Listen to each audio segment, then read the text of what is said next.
Hello, everyone, and welcome into tonight's broadcast, the final broadcast for us this year at the 2016 SX Madness Series presented by RaceFactorGaming.com, a MX Simulator professional, amateur, and pro-am gaming event tonight here from the Strip in Las Vegas. My name is Kellen Brauer here for SYS TV, and I will be bringing you guys all the fun action here tonight, joined by a co-host here in a few minutes, Chris Riesenberg, aka the track builder, Mr. Checkers himself. And tonight we have a little bit of a mix-up of things. First of all, we are wrapping up the Lights Championships tonight. So we got Lights Pro, Lights Pro-Am, and Lights Am Championships all coming down to the wire. But the biggest lot on the bill tonight will be the Team Championship, which will be starting the night, basically. We're going right into it in just a second with the 125 Team Championship race, which I believe goes 10 laps. And there's going to be a 125, a 250, a 450, and an open class in the team championship. 22 teams entered, 4 riders per team. You race in your own division, so all the 125s will be racing each other. And then the best team with the lowest scores, or technically the best finishes on the night, will win the team championship, which is a complete new event. We've never done it before in MX Simulator. We've done team championship events for an entire season. Never something in one single night where the teams pick who they want to be in the championship for one particular race, and then we break it down and see which team is the best team in game. And as I said, we got 22 of some of the best teams in game here. There's going to be a pretty good mix, I would say, of some amateur riders that will also be making the races tonight for their teams. It's not just 100% 22 pro teams with 4 riders on it. But it's going to be very interesting to watch, as we'll see in a moment here, the 125 race kicking off, just exactly how the dynamic works. There can't be any sort of team tactics involved with it because you're not going to have any teammates on the track in any given race. You're one rider against 21 other teams basically on the track at one time. And so it's every man for himself, just like every other race that we've normally seen. But really just the best teams that come out on the top are going to be the ones that will win this event, I would say. And we'll be trying to calculate the scores going on through the night. I probably will get them wrong a few times, but hopefully Chris, who will be joining me in the chat in a moment, will be able to help out with that, because it's going to be a lot of math to get everything worked out the way that we want it to be. But it looks like everybody's joining us in the chat right now. And good to see so many people in here. Hashtag notification squad. Looks like we are at the point of no return where everybody is in chat and they can never leave. All right, let's see if we're going to get things started here in a moment. Team Championship, as I said, will go first, and there is no UID grab for the Team Championship. So those guys are already placed into a script based on where they signed up and what team they signed up for. And if they're here, they race. If they're not here, they don't race. It'll just run the script and start the race. And if they're, as I said here, then they're in it. And if they're not, then they're not in it. And it could really mess with some teams tonight if all 4 of their riders don't show up, which is a very real possibility. I've seen it happen many times before in the MX Simulator of Nations. Had it happen to me when I was on Team USA, for example, where one of our riders didn't show up. And it really could completely change the dynamic of the race just because one member doesn't show up. Now, I'll have Chris clarify when he gets in here in a few moments, but I believe there are no drop scores. It's legitimately just the 2 races per team, basically, like they go 125, 250, 450 open class, and then in between that are the lights, amateur, pro-am, and pro main events to wrap up their championship. And then on the other side of that is basically Moto 2, if you will, where the same order goes again: 125, 250, 450 open, and I believe all 8 scores will count towards that championship. So maybe one bad moto screws people up. It could be completely up in the air, and I'm just kind of waiting to see exactly what is happening here, that we're just kind of hanging around waiting. It's like we got some people throwing down on the freestyle course right now, which is kind of cool. Tiberino and Anthony Twiddle down here. Anybody else? Anybody else throwing dirty in the freestyle course? Steven Azarkowicz. Just one of the many cool features of this track. If you haven't downloaded this track already, please be sure to head to forum.mxsimulator.com, and the 5th link down, I believe, is the track section. Click on tracks. It is one of the top 10 posts right now in tracks, I believe, so you can download this track for yourself and give it a play. It's a super fun track. Very entertaining racing was provided on Thursday night this week when we wrapped up the open night of the championship. We have not streamed any of the lights night of the championship, but given that the team championship was going to be a part of the schedule this week, we decided to go ahead and do that. And so we'll basically be streaming the finale of the lights finals and all of this team championship live for the next, hopefully not 3 hours, but we're just literally waiting on nothing right now. I'm not too sure what's going on because we're supposed to get the 125 race started any second now. And so I suppose what I could do right now is show you guys a little bit of what this track looks like, you know, or not. Finally, they get the restart going. So here is Chris on the line. Hashtag Cheeky Nando's. Is SYS doing it? No, SYS Racing will not be here tonight. Yeah, we've got a couple things going on changing within the team, which we're very excited about and will be announcing soon. But we're not really in a position to challenge yet. So we did not want to race tonight, and some of our team members couldn't race tonight anyway.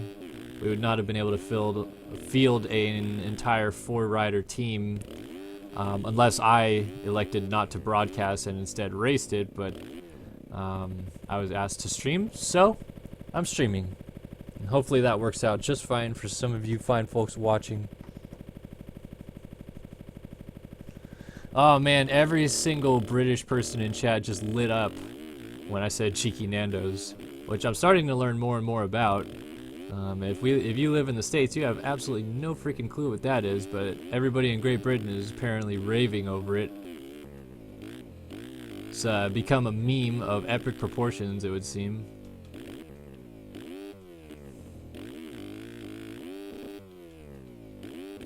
My gearing turned way up right now because I was trying to hit some big lines on this freeride track the other day, so not going to be as going as smooth as I was.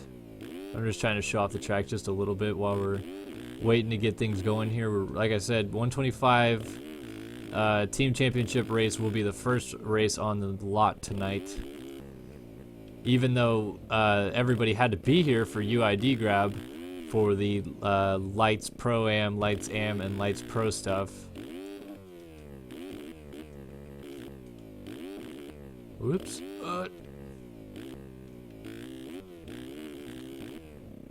Nailed it. Get the 5. Nope. This quad.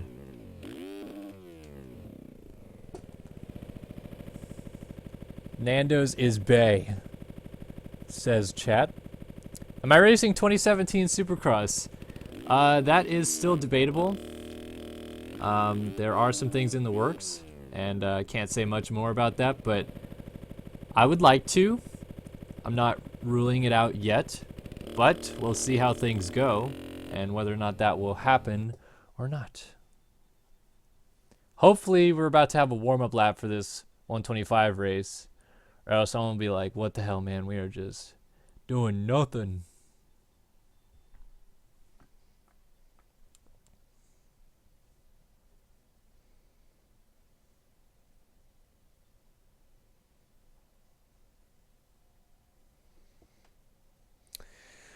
Well, we keep on waiting, waiting on the world to change.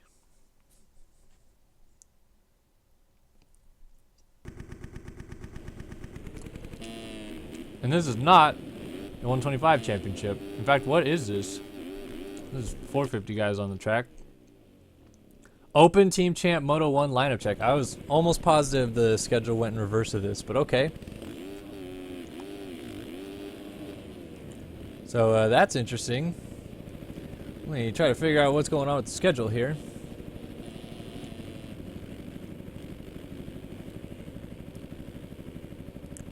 Team Championship. Oh no, open is first. Open 125, 250, 450 is how it goes. Okay. Open team champ, Moto 1 on the restart. So we're going into it. Here we go. 22 teams supposedly on the gate with their riders set to go. And I got someone right in the middle here. So again, this is the open class, so anybody could be on a 450, a 250F, a 125, a 252 stroke, whatever they want. But this is where it all comes down to right now as the team championship from the Vegas Strip is underway. First race of the night and into turn one. It is a cluster. These guys getting a little bit better about going through that first corner, and it's Brady and Craig's team with Craig Richards out front, but he might be passed here down the inside. Nope, not quite. So by Brady and Craig, that is Brady Stanley and Craig Richards, which I believe also has Jeremy Siebold on their team, and Shipley might be on that team as well. Could be wrong, but Richards leads the way. Moving into the 2 spot is Aaron Bono for the 305 Edits team. Normally those guys are on Suzuki's, but I don't see what bike he is on. And that's Yannick Mueller for Connect Motorsports trying to get in there. Jesse Callaway, Verb Moto, is expected to be a very strong contender here tonight. BGFX running up front. Schuler for Team Volcom. Devin Davis for DX3. Anthony Twiddle for Architect. Kieran Hildebrand. J. Perry Designs. So this is just to show you some of the teams that are in here tonight. This race will go for 10 laps. These guys are working through lap number 1 right now. And Brady and Craig Richards, it's going to be hard to say all night, but he's leading the way. Yannick Mueller's trying to run him down from second here. The Connect Motorsports Honda, number 50. Believe he is from Germany. Could be wrong. He's actually getting right up on the rear tire here of Richards. See if he nails the quad into the corner cleanly. Little short, but nice landing. He's actually challenging for the lead over the line. Lap 1 in the books. And Richards is leading the way. Oh, and Richards is going down, and Mueller goes to the front. So we got a Connect Motorsports rider out front. I'm sure they're fist pumping. And Callaway moves to second for Verb Moto, and if I'm being completely honest, I would say that this is probably Verb Moto's weak link tonight. Very talented and capable rider, of course, but Verb has got a strong team on the ballot coming after Mr. Jesse Callaway later on this evening, so to have him running second early on could be dangerous for the rest of the competition. Ty Smith for BGFX runs third. Devin Davis has moved up to fourth for DX3, and that is Chase to Sell for 21 Savages in fifth, and Craig Richards after leading early on for Brady and Craig's team. Now just passes to Sell to move back into fifth. That is O'Hagan going down for Prime Designs. We will see Dade Honeywell, Jesse Mullins, and Kyle Robb, I believe, on this team tonight, along with O'Hagan. And Mueller is crossed from the lead, so up front, Jesse Callaway. Like I said, Verb Moto definitely going to be a contender here tonight with the team that they put out for this program, but I don't know. That's crazy to see that Callaway's riding so smooth. Like I said, he's very capable rider of riding at the front. Earned that number 72 national number. But a little betwixt as to how nobody's given him more of a challenge just yet, as Devin Davis is trying to close in on the DX3 machine. And now Ty Smith is under pressure again from Craig Richards of Brady and Craig's team. Oh, and Smith with a slide out ends up going backwards on the track. Gets passed by a couple people. Whoa, and there's contact with O'Hagan, who just rode out of that. Yannick Mueller and O'Hagan coming together. A little bit of a cross the pond lagging going on as Mueller out of Germany and O'Hagan out of Australia. Almost opposite ends of the world, if you will. And experienced some internet difficulties, that's for sure. Chase to Sell is right in front of this group. Let's look back a little further. Ty Smith has dropped backwards. Bono for 305 Edits is off the track. Alex Stinson is still using his red plate skins from earlier this week. And Team Volcom's James Schuler is back here. So this is another team, just want to point out, to watch, as I'm pretty sure they will be putting Tyson Fresquez and Hunter Root on the track later this evening at some point. I'm not sure what classes they will each be in, But we definitely see defending Supercross champion Tyson Fresquez out there for Team Volcom. Tiger Designs also should be a pretty strong team. Kevin Verzaka out on the track right now for these guys. So he's riding in the open class. I'd expect to see Burkeen in the 450 class. Then it could be a whole gamut of mix-up behind that. They've got Daniel Mills. They've got Andrew Wood. Who knows? And Jack Zars is also elected to ride the open class for Moto Chasin'. So just looking through the field a little bit to see where everybody is. As up front, Devin Davis for DX3 is now challenging Jesse Calloway for the race lead. So he's closed right in. And we got a battle for the race lead going on here in Las Vegas. Davis down the inside and Calloway dumps the nose. And that is a lap rider number 15. Not sure who that is. Victor Nykov by the looks of it. But Devin Davis goes to the lead for DX3. They would be looking so fresh and so fly if I had their skins. But Davis has elected to not use his off-season skins and instead hide and not use his 2017 Supercross skins. Well, I mean, that he's using them, but he does not post them, so I don't see his bike. Is Splitfire racing it? I don't believe so, actually. Taking a look at the lineup. Yeah, Splitfire not on the list of entrants.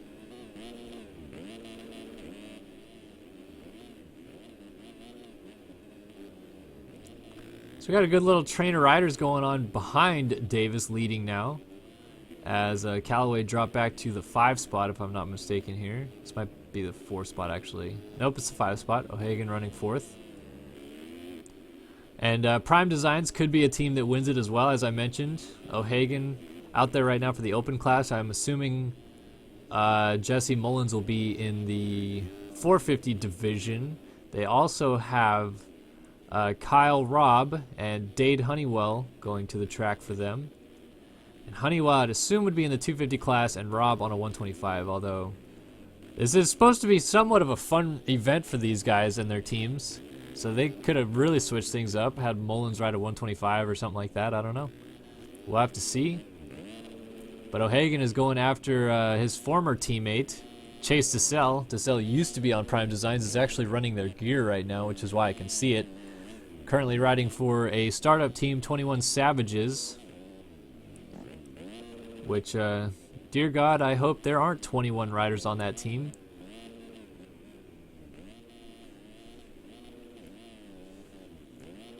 What series / race this is? This is the team championship race from the finale of the SX Madness series at the Las Vegas Strip. We also have Lights Night rounding out their championship. Whoa! Someone coming back from off the track there. We got to change up front for the lead. I missed it, but Yannick Mueller has gone back to the front. Lap 6 of 10, and Mueller back to the lead. Devin Davis, you can see him just behind him there on the 45, losing some time.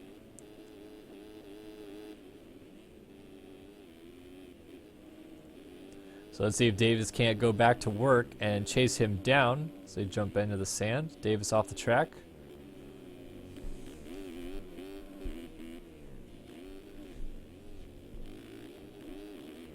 Let's go on board with Devin here, actually. You can see Mueller in front of him, and this will give you guys a good perspective of what this track looks like here tonight.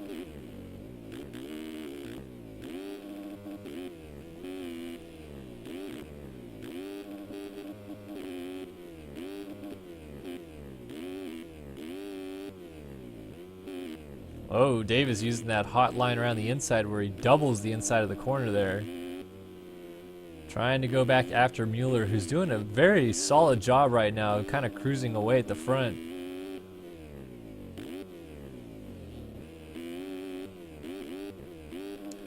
A little mistake from Davis there, has to use the on-offs. Goes inside here, step on, off, triple, and triple into the corner. Looks like he is actually losing a little bit of time, and yeah, just slides out there.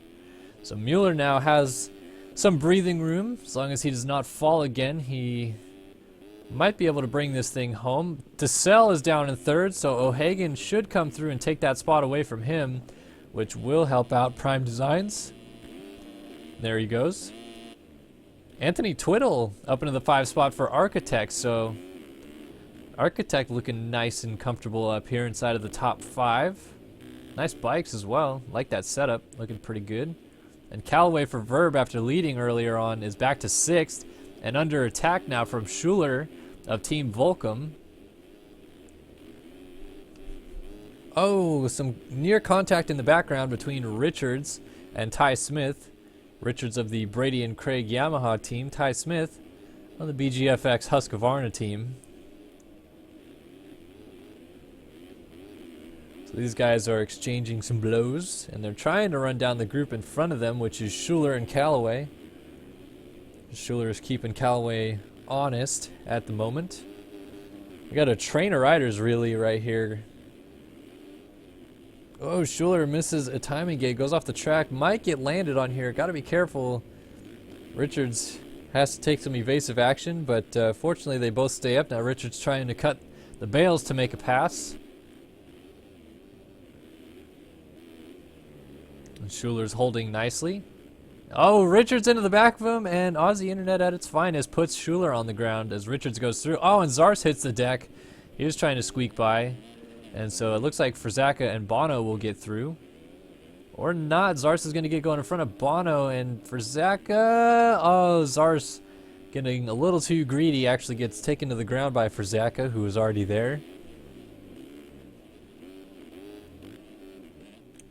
So Mueller, wow, has a big lead as DeSalle and O'Hagan are going at it for second now. Davis has had another fall. He's back to the 4 spot in the background. So DeSalle v. O'Hagan, and DeSalle also using some interesting lines there, trying to do his best to find a way to get banned. Cutting the track aggressively. O'Hagan riding smooth and steady behind him. Knows that DeSalle would have just gotten a lot of cuts right there for that maneuver. So he's perfectly fine and just sitting right here behind him, because he will pass him if he on cuts after the finish, if he can just stay close.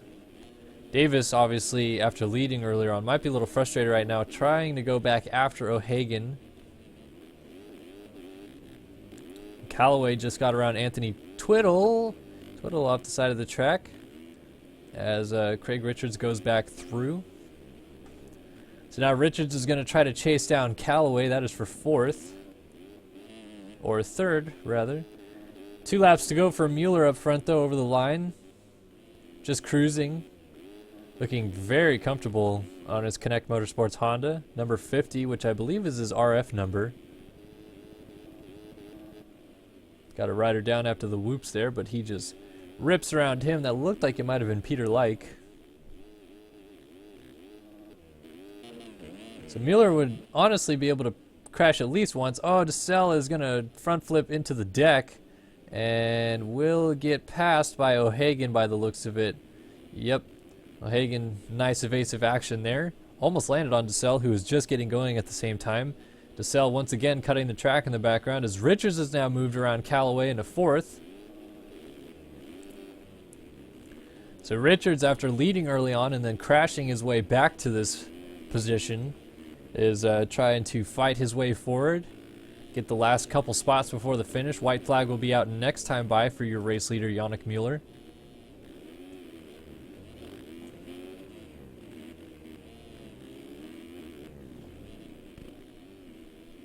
And yeah, up next, the 125 class, which everybody will be on 125s. It's going to be really interesting to see maybe some of the game's best riders try to work it out on a 125 on this track. White flag in the air now for your race leader. DeSalle almost hung up on a rut there. He's trying to get away from Craig Richards.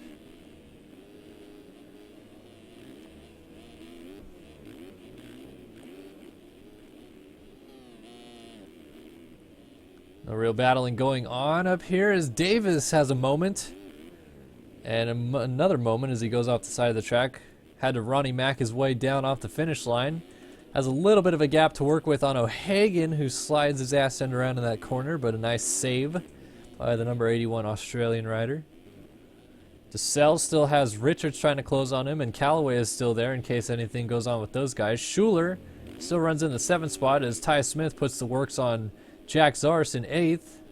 8th and 9th on your screen right there. Good battle through the whoops after the finish. Zars trying to keep things close there. Anthony Twiddle's back to 10th for Zaka, Bono, Stinson, Egland, Like. All these guys already getting lapped by your race leaders. Richards just went down. We'll give the man of the hour a little bit of time right here to show off his awesome skills coming to the line as Yannick Mueller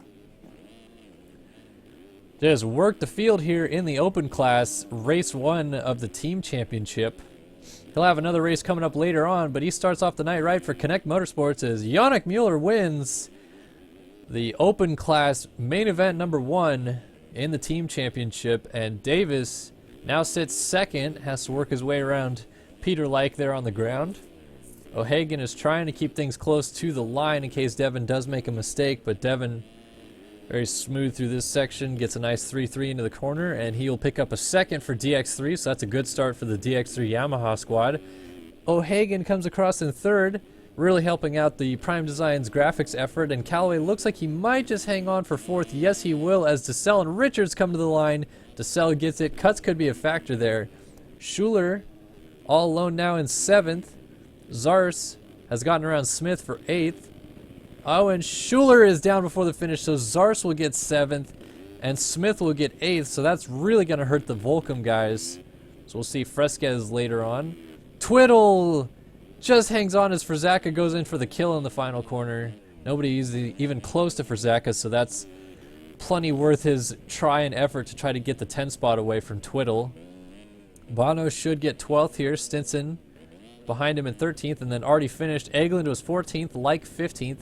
Hildebrand 16th, Carvalho 17th, Nycott 18th, User joined your channel. and Lenaway 19th, and Robert Wilson 20th in that one. So 20 of the team showed up for race 1, but Wilson did not actually make the start. Looking at cuts now, looks like DeSalle got Callaway on cuts, and then Zars lost 2 spots to Smith and Schuler on cuts. Twiddle held off for Zaka, and that was all the moving going on after cuts came in.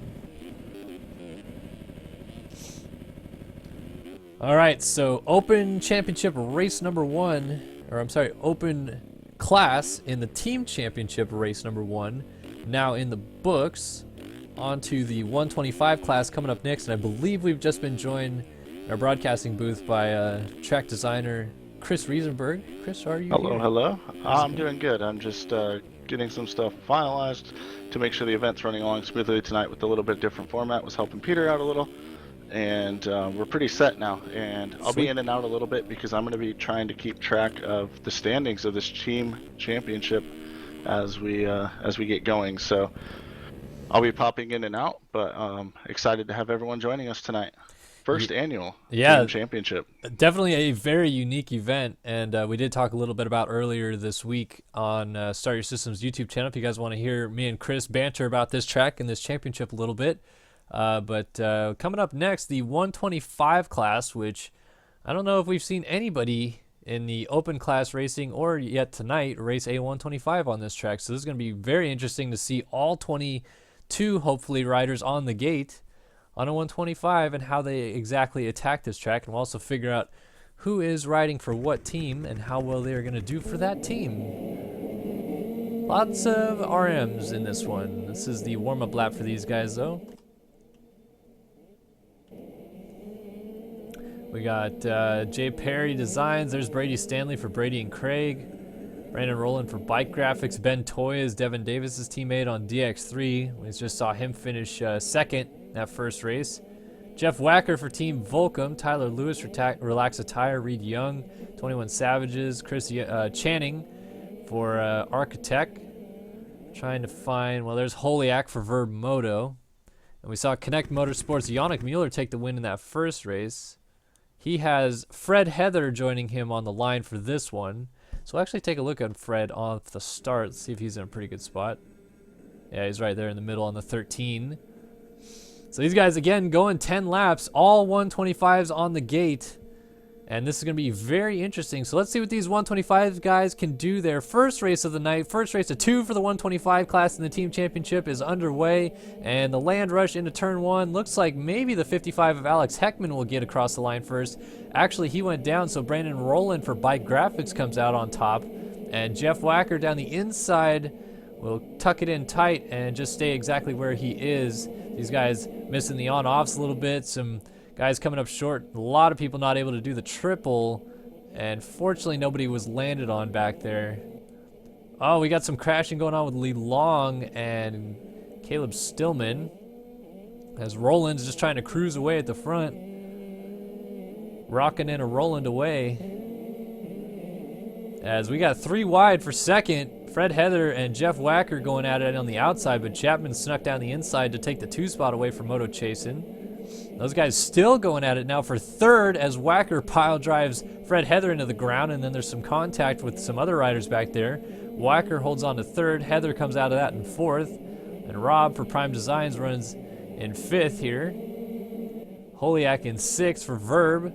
Matthias Janis for Spark Moto in seventh, and Reed Young going down there with 21 Savages. Architect rider Chris Channing also on the ground. And it's Roland still cruising, but here comes Chapman. And Chapman already trying to make a move and does make a move for the lead. So Moto Chasin's Russ Chapman goes to the front of the 125 race, but he just made a mistake entering the rhythm. Roland got it all wrong behind him though. So Chapman will lead him across to start lap number 2 of 10 in the 125 class. Wacker in third. Holiak holding off Rob right now in fourth, and then the Connect rider Fred Heather is in sixth, so Connect is in a pretty good spot, 1-6 as they stand. We got just train of riders. Oh, rolling down on the triple and some evasive maneuvers being taken by the riders behind them. Rob and Heather both having to swerve pretty hard to the right, but both staying on 2 wheels after that little mishap.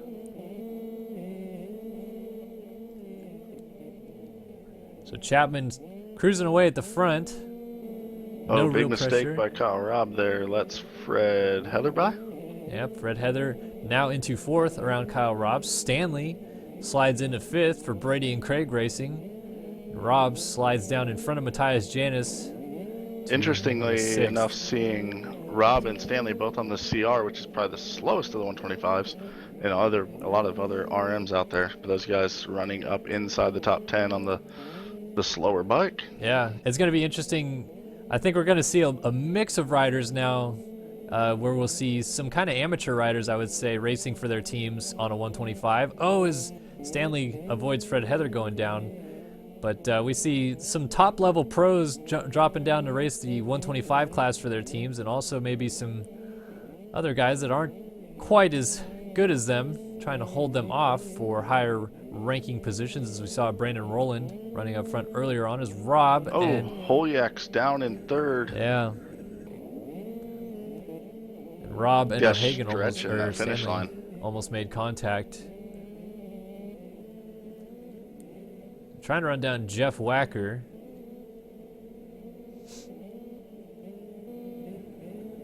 Trying to take a look back in the field a little bit more. Holiak down again after the finish line, losing a ton of spots for Verb right now. Getting passed once more by a BGFX rider, but Branson goes off the track. So some misfortune for him. Wacker was down in second. So Stanley goes into the 2 spot. Rob also made a slight mistake and stays in fourth for the time being, but he's right behind Wacker now. Wacker doing his part right now on Team Volcom. When we previewed this thing, I know that Team Volcom, obviously one of the ones that we talked about that's going to be tough to beat. Yep. I mean, they definitely will be bringing Tyson Fresquez later, and I'm pretty sure Hunter Root is also racing the 250 class, correct? Yeah, Hunter changed up to the 250 class when they put in James Schuler into the lineup as well. So that'll be interesting to see. Arguably 2 of the best riders in game going at it for this team later, but Rob just made a nice move down the inside of Wacker. Oh, Wacker came in really aggressive out of that rhythm at him, but decided to check up. So now Rob will regroup and try to go after Stanley for second. Nobody even close to Chapman right now. He could probably afford a fall-off crash and still hang on to the race lead. He's got about an 11-second gap right now, and he's running 128s right now on a 125. Wow. And that's a 128.1, so not even a high 128. He is throwing it down right now on the RM 125 or 144, as some people like to call it. I'm going to go on board with Rob, actually, behind Stanley as he's trying to run him down, but expect Rob to maybe run a lap time similar to Chapman, so we'll see what it's like to be on board with these guys as they rip a 125 around for a minute. Oh, Stanley is down and off the bike, and he's actually in the 128s as well, and it looks like Chapman maybe was just getting up from a mistake, but with that mistake from Stanley, it's not going to affect his lead. In fact, it still grows up to 14 seconds. Kyle Robb into the 2 spot, Wacker into 3rd with Stanley all over him. So Stanley going to go back to work, try to get up on a podium position as he triples up into the rollers. Looking for a way around right now, around the 355 Volcom machine. Consistency going to be the key to this event, and Stanley going to go inside. Oh, good save, but bouncing all around on the inside on the off camber. Actually didn't lose that much time and is actually going to make a pass here down the inside. Makes it happen on Wacker again. This time he's going to try to go inside and on off. Gets it clean. Wacker electing to do the same line behind him. Stanley almost jumps off the track. So he's still going to get the finish line. Wacker Larry loops it. Oh, wow. And Stanley cases the finish, but able to ride out of it. Fred Heather capitalizes. Wacker's still trying to get back going as Reed Young goes by. Man, Connect Motorsports is actually in a really solid position here with Fred Heather riding so well on the 125.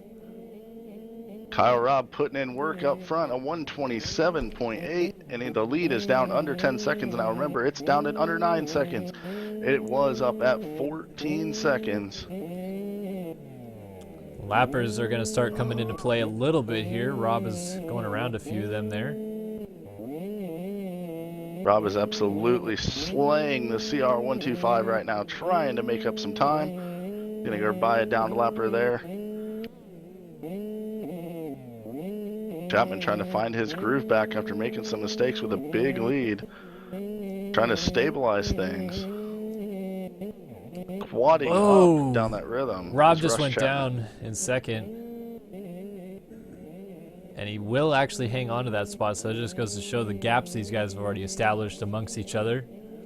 Now 17 seconds back, so Chapman can cruise from here, given the lap times he's been running. Definitely throwing down right now is the 13 of Rush Chapman. Trying to look back a little bit further, see if we can catch a battle somewhere. Maybe Dale Mullins trying to close on Roland. Coming up through the pack in the 13th spot, Nathan Zaworski riding for the Locomotive team tonight. He's a 125 specialist. He was actually second to last. He was in 20th on lap number 2, so he has moved forward a bit. Yeah, and for all the SYS fans out there, he's an SYS Racing loaner for the night. He's got been loaned off to the Locomotive team. Which is not a real team, just Peter, like the race host, was going to be here, so might as well let him race, right? Right. Put a team together for him. Yeah. So actually, Nate's about to get his way into a battle here as Roland and Janice are kind of going at it in front of him. They keep going off the track.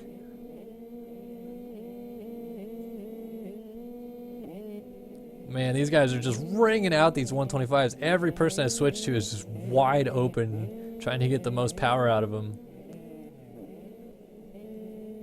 Definitely a new, unique challenge for these guys. Riding a bike they probably don't spend a ton of time on. Chapman just came across the finish, by the way, laid down another 128 lap time. His gap still at 17 seconds over Kyle Robb, who's still by himself in the number 2 spot. Stanley runs in 3rd, about 5 seconds back. As I say that, Robb is over the bars, front flips the finish line landing, and stays on the bike. Crucial. Gonna be a big style help points for the 23 Designs. Prime Design graphics rider. Looks like he's about to put, might be mistaken, but I think that's Alex Heckman a lap down on the 55. Whoa, but he jumps off the track. Hey, Kellen, do you know some people say I talk about Versus PC too much? But I think it's time for the VersusPC.com Top 10 Rundown. Rush Chapman leading the way in this thing, throwing down the 128 lap times like they're going out of style, which is blazing fast on any bike, let alone a 125. Kyle Robb runs in the number 2 spot, riding for the Prime Design Graphics team. Brady and Craig brings you Brady Stanley. He puts the Brady and Craig, and he runs in the 3rd spot. Running 4th, his teammate wins the opening moto in the open class.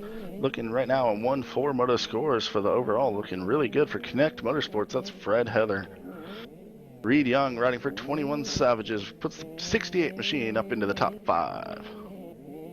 Cody Branson runs the 317 Bentley Graphics. Yet another RM125. He runs in the 6th spot. D-Cope, Dylan Copeland riding for Tiger Designs. He's screaming creative all the way to the number 7 spot. Jeff Wacker, on the other hand, he's dropped all the way to the number 8 spot. We talked about Volcom being heavy favorites. They had an 8th in the open class. Looking at an 8th here with Jeff Wacker. Maybe not the start to the event they want, as their 2 heavy hitters are yet to run.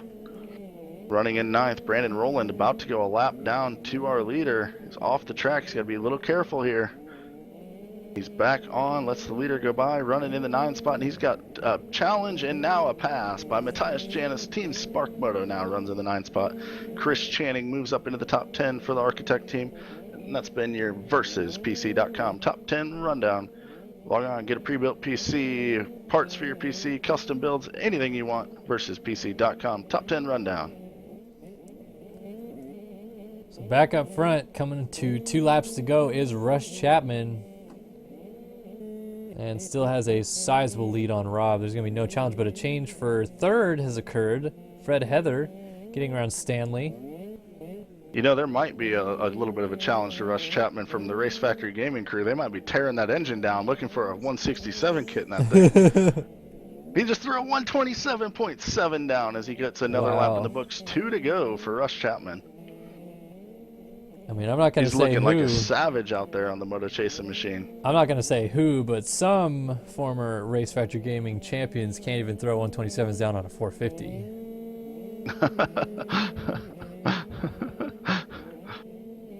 Battle for But they happen 3rd. to run the number 12, 371, 7. I'm not even talking about that person, but yeah, that too, as the battle for 3rd was heating up. Stanley just slid out. So, 2 to go. Time to lay the hammer down. And I tell you what, who's laying the hammer down is Fred Heather as he's reeling in Kyle Robb. It's down to 4.2, and now he just hammers himself into the ground. Brady Stanley says, "Thank you very much. I like the podium, and I'm about to stand on it in 2 laps." Reed Young not quite close enough to get there, but he's actually got Reed Young and Cody Branson closing in on him now, does Fred Heather. Speaking of 127.7, Cody Branson has one of those logged. Wow.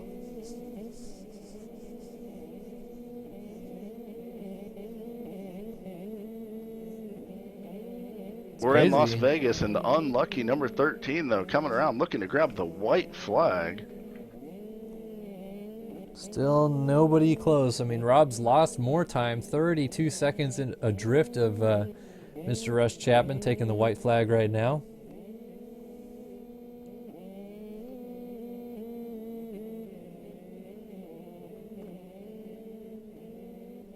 Battle for 4th here, heating up. Fred Heather versus Reed Young. Reed Young on the freshly made 21 Savages team. Actually really on the rear tire now of Fred Heather. And launches towards the inside and will make the pass as Heather makes a mistake. Fred Heather dropping the anchor right now. Here comes Branson behind him too, and you just said Branson was laying down quick laps. 1 lap to go. Let's see if he's got another quick lap in him, maybe to get around Connect Motorsports rider Fred Heather. And Heather's same spot in the whoops again, a big mistake. Losing some more time. Does not want to lose that position. Trying to pick up where his teammate left off after that first race with a win for Connect. Oh, Branson down in the background, so that's going to help Fred get away. Up front, Rush Chapman is Couple Bonaire turns to Leclerc. go. Still just The a 13. giant lead. Looks to be the lucky number tonight. Moto 1 of the 125 class in Vegas. One more turn to go. And the winner of Moto number 1 of the 125 class Is not yet Rush Chapman. looking for attention. And so we won't give it to him. We'll go back into the number 2, 3, 4 spot. There's a battle, potentially, maybe. Chapman finally crosses to win. Rob will get second. Stanley trying to keep things close, maybe get Rob on cuts, but Stanley now goes down. Don't think that's enough to lose a spot to Reed Young, though. It does put the pressure on to get through this last rhythm clean. As here comes Reed Young. Stanley not going to have the run to jump off here. Oh, he's Makes gonna... the mistake. Reed Young's down, though, and that will give Fred Heather the spot back. Wow, so Reed Young actually coughs up the spot. Stanley will hang on to third. Yes. No, he's down. He went down, and Heather takes the spot away in the final corner. So Heather, Merry freaking Christmas. True. Team Brady and Craig fashion, just like Craig did in Daytona. He falls in the last turn to blow a podium. Copeland ends up 6th for Tagger. Branson also must have fallen on that last lap. Yes, he did actually. I remember that. Ends up 7th. Wacker is all alone in 8th. Channing is 9th. 10th was Janice. 11th Toy. 12th Bergeron. 13th Mullins. Heckman was 14th for MGX. Roland 15th for Bike Graphics. Zaworski 16th for Locomotive. Caleb Stillman 305 Edits has not finished. Stephen Cameron Keystone Racing. Kevin LeLong. KCDQ for 19th. Tyler Lewis Relaxed Tire 20th. Connor Holiak for Verb Moto 21st. That's a huge blow for Verb Moto's chances with Holiak not finishing this race. So Channing looks to be the only rider still needing to finish at this point. Now, correct me if I'm wrong, Chris, but there are no drop scores from this event, correct? Correct. So that's huge for Verb Moto that Holiak just decided to sit on the side of the track for that race. Not too sure what the actual reason was for that.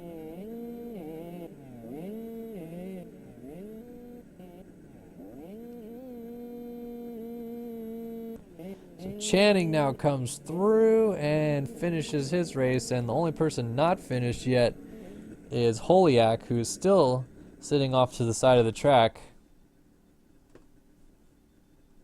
Not too sure what's going on there. And now he's kicked. Oh, Stanley gets the podium back. Wow. On cuts. Yep. And that was only changed inside of the top 10 for that matter. So Chapman does hang on to the win for Moto Chasin'. Rob 2nd. Stanley 3rd. Then Fred Heather 4th. Reed Young 5th. Copeland 6th. Branson 7th for BGFX. Wacker 8th for Team Volcom. Channing 9th for Architect. And actually, Ben Toy got 10th for DX3, so a 10 and a 2 so far for DX3 after Davis finished 2nd in the first race. I'll have some updated scores for you as we get into this next moto. All right, so Chris will continue to work on the updated scores. Shout out to Lil J-Rod30 in chat saying what's up. Chat suddenly has gone from super lit to nothing real quick. Maybe not digging the 125. Yeah, what happened, guys? You guys don't like the 125s? They're a bunch of thumper humpers. Alright.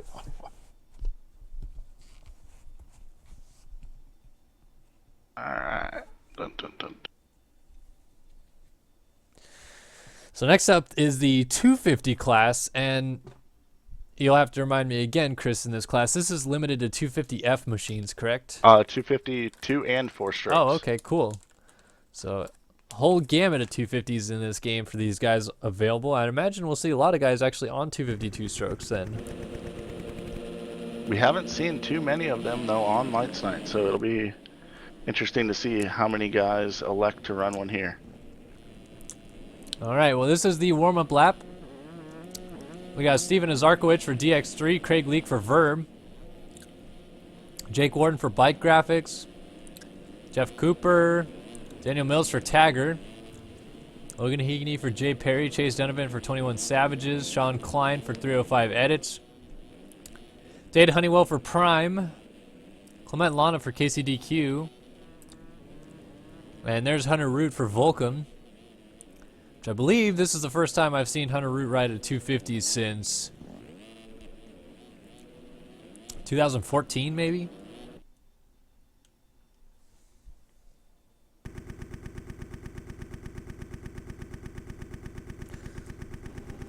All right. So let's take a look, see if I can get someone more in the middle. Zarkowicz there in the middle on a 250 two-stroke. It is the 250 class in the team championship here from the Las Vegas Strip. Let's go racing as they are off and running. Land rush into turn 1 once again, and 33 and 32 look to be their first. Cutting down the inside was the 11, but 33 of James Armstrong for Mad Cape comes out with the lead. Right in front of Leak. Jake Warden trying to stuff someone in the background. Looks like he may have gotten actually caught up with Honeywell and went down. Armstrong from Leak, though. These guys went at it earlier this week in the FAMX Fall Cup. So they're pretty familiar with racing with each other. Seabolt, Brady and Craig Racing, runs in the 3 spot with all sorts of chaos going on behind him. There's Cooper for MGX, and then Hunter Root for Volcom going around the outside. Zarkowicz is up here for DX3. Zoa Cross for Moto Chasin'. Jake Warden, who I said made some contact back there. Daniel Mills for Tagger. Donovan for 21 Savages. Hughes for Connect, as Heagney goes down, and that actually collects Honeywell. So Honeywell is way at the back here for Prime, which is not good. They had O'Hagan and Rob those first 2 races. Oh, I just saw, that was Craig Richards, I believe. I'm sorry, Jeremy Seabolt going off the track. So used to seeing Richards on that plain Yamaha. So Root and Cooper both went by.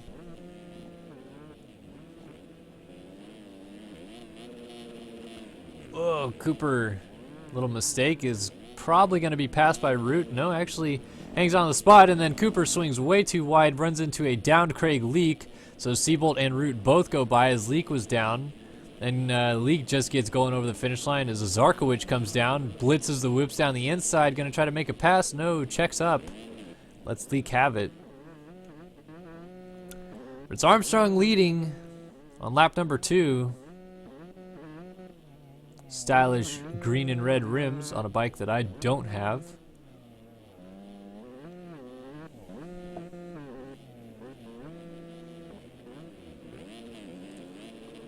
Root trying to stretch out a quad in second. Comes up a little bit short. So next after him will be Fresquez for Team Volcom, and this is the 2 heavy hitters on the team to couple, I believe Jeff Wacker and James Schuler from those first 2 races. Seabolt's trying to keep Root honest, and will actually go on board here with the number 19 machine.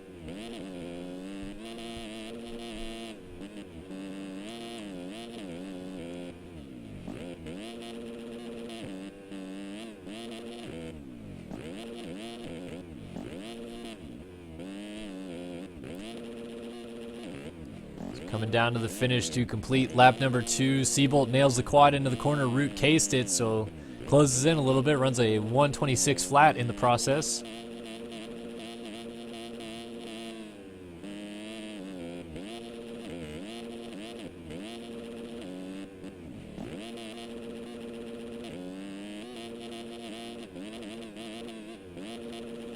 Whoa, Seabolt a little mistake, but nice save. Has lost a little bit of time now to Root. His 3 guys at the front starting to get away from the rest of the field. Leak is hanging tough here in 4th. And Donovan's all alone in 5th, but he might have some pressure soon from Cooper and Zarkowicz coming from 6th and 7th as those guys are going side by side. Cooper sends it into the sand, and it costs him big time as he goes down. Jake Warden goes through, and there goes a couple other guys. Dade Honeywell and Zoa Cross for Moto Chasin'. So Honeywell is on the charge for Prime. He gets the pass done on Cross, tripling down to his inside. Now he's going to try to go after Jake Warden. Just in front of Warden is Zarkowicz on the 252 stroke. Here's Honeywell trying an alternate line. Almost gets touch there by Warden, who made a mistake on the inside, but Honeywell makes the pass. Jumps off track, slides out, and does not fall off the bike because he has hacks. Oh, Root is down out of second, and just like that, Seabolt also yards it. So Leak gets a twofer, goes into second right there, and Seabolt will get up in front of Root to hang on to third. So he did not lose a spot, he just lost a big chunk of time to race leader James Armstrong, and will now have Hunter Root breathing down his neck, and we had a request to go on board with Hunter Root, so now we'll do just that as he tries to run down Seabolt for the 3 spot.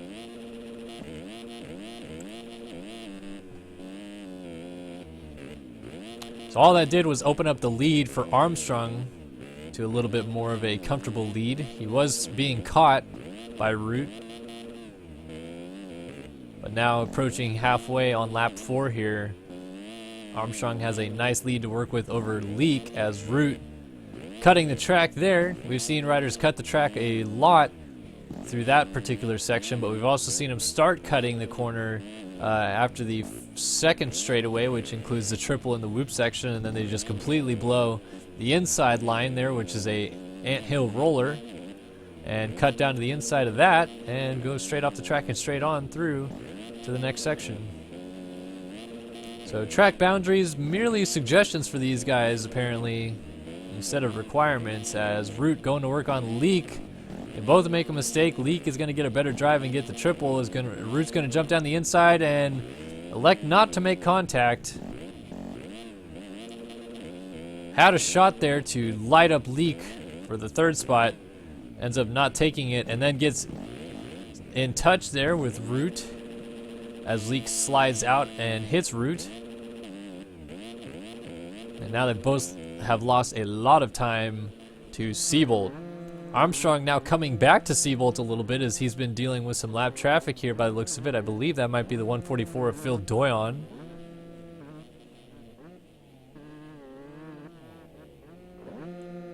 Question in chat, are those Verb Moto skins released? No, they are not. Those team owners sent them to me to be on the skins thread, basically, and be able to be seen tonight.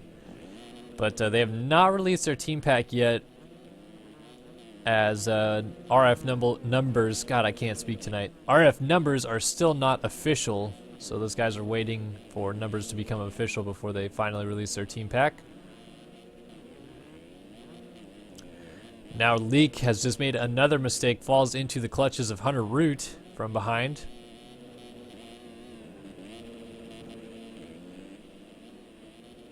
Root down the inside, has a line on him, but Root ends up getting in his rear tire and goes down. Should hang on as Honeywell and Donovan are coming up from behind.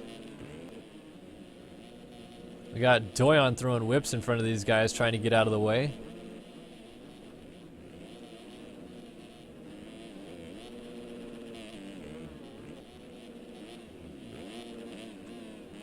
So Leak now tries to go back after Hunter Root, who continues to kind of struggle with the whoops there. Actually ends up jumping through them. Still Armstrong leading. No real contest yet from Seabolt. And Honeywell is starting to come up into this battle with Donovan. So I'm actually going to go on board with Donovan because he's at the rear end of this train here, holding up the caboose.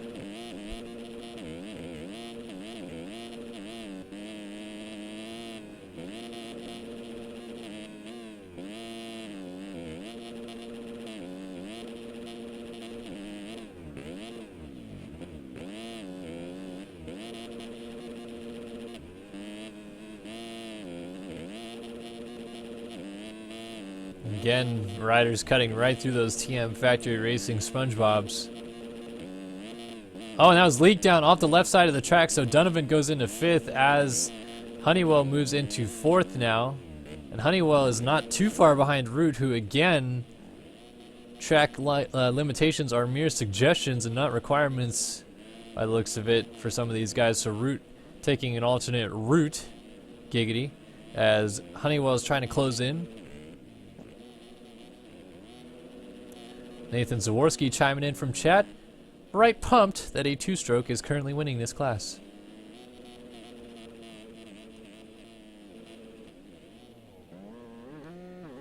Armstrong does have to be a little wary about Seabolt closing in. It's not that close yet, but Seabolt now is pretty much on the same straightaway as Armstrong. And Seabolt won the most races on a 250F in Supercross this year at 7. Won 7 of his 9 main events in the West Championship, en route to the championship in that class.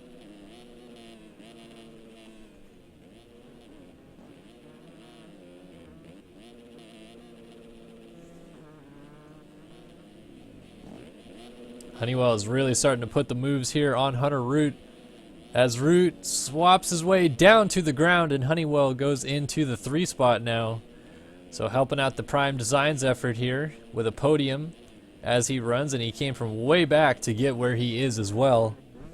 Just an update on the front runners of the team championship. Prime Designs has a 3 and a 2 coming into this thing, and a 1 and a 4 is Connect Motorsports, also sitting on a 5. The next 2 teams back, both sitting on 9s, are Team Brady and Craig, with a 6 and a 3 and a 4 and a 5 for the 21 Savages team. They're both sitting on 9 points as this moto runs.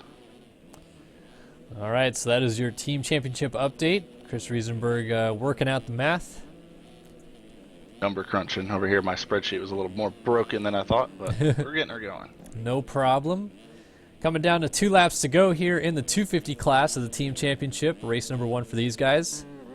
And still, Armstrong leads the way. He's starting to weave through a lot more lap traffic by the looks of it. Daniel Mills here for Tagger Designs is now in front of him, but he moves out of the way.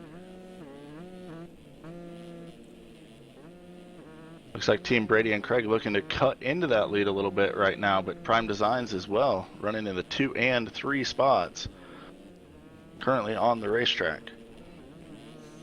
And Mad Cape has had no good rides out of the first 2 riders they had on track tonight, so Armstrong is footing the bill for that team, and they are not in contention as we run.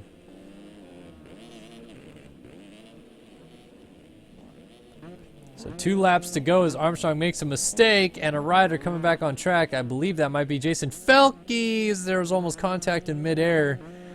Armstrong does get the 2-lap board though, and now Seabolt will have to deal with some lap traffic. I believe there are 2 riders in front of him here. The big news here might be the 16th place running right now from Jonathan Hughes, as he's just now coming into the finish line jump. Connect Motorsports rider, they had a good score with a 5 coming in. Jonathan Hughes not looking good right now for those guys. So tough luck for Connect Motorsports as Seabolt muscled his way through 3 lapped riders, and then Daniel Mills cut the absolute bananas off the track there. Might turn into a 3-horse race after this thing with Brady and Craig. Prime Designs and 21 Savages running 2, 3, and 4 on the track. They're also in the top 4 of the standings coming into this thing.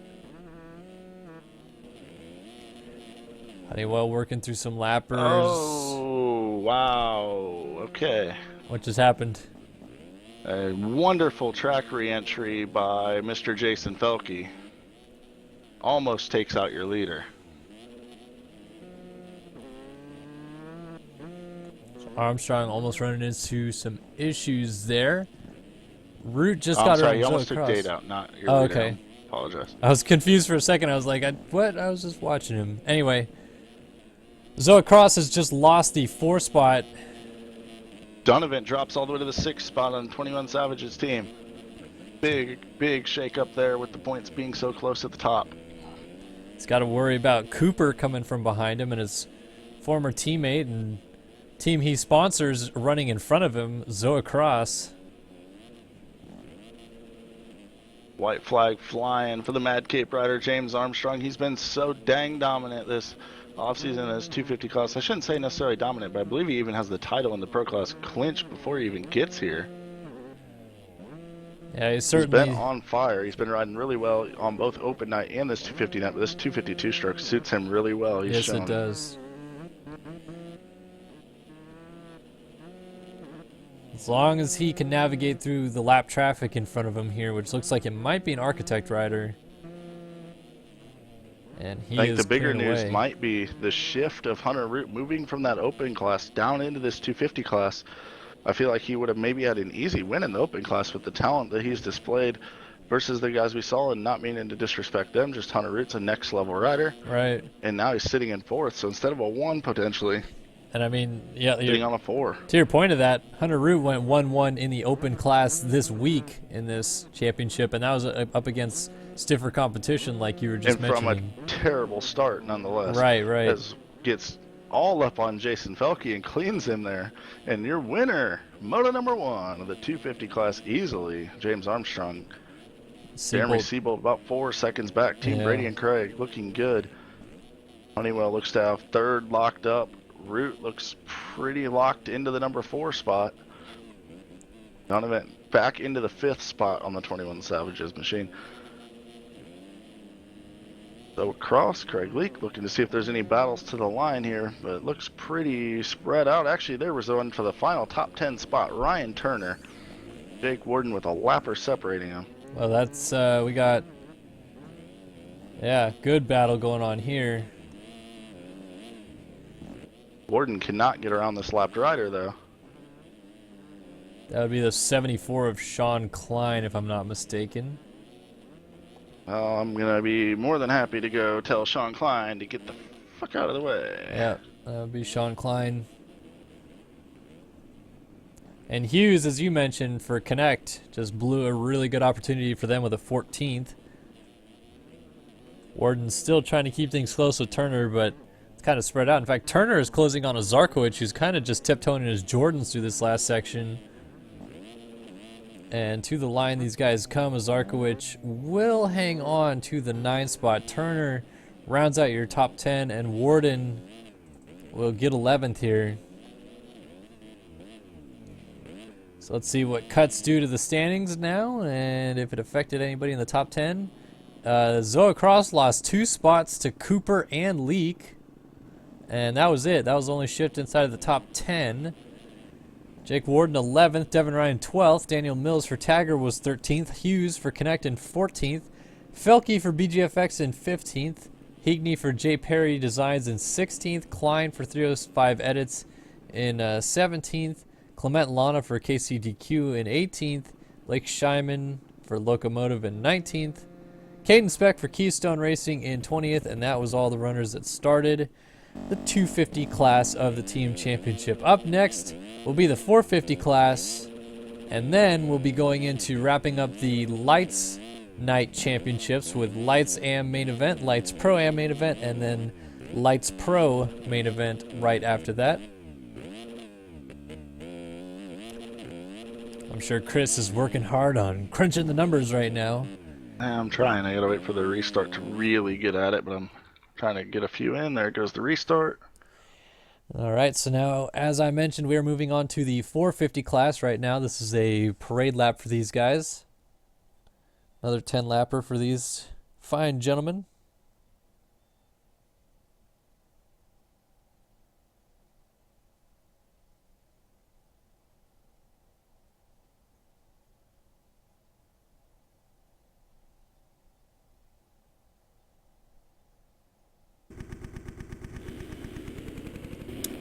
So let's see who we got on the track. These guys tonight. We have got Kale Simrock for Moto Chasin', Andre Santos for Connect. So Santos is going to be a strong point for Connect. We thought Yannick Mueller was good, but Santos right out of Portugal is fantastic in this class. Bryce Whelan for BGFX, Jesse Mullins for Prime, Tyson Fresquez for Team Volcom, Shipley for Brady and Craig, Haley for Relax Attire, Matt Agate for Architect, Mike Strelo for DX3, Procop for Locomotive, Ethan Parks, 305 Edits, Andre Santos, already mentioned him. We got Colton Mitchell for 21 Savages, Benny Landry for Bike Graphics, and that's all I could get through. Bronson Leatua for J. Perry. So let's see how these guys do. Going to take a look at Mike Strelo off the line.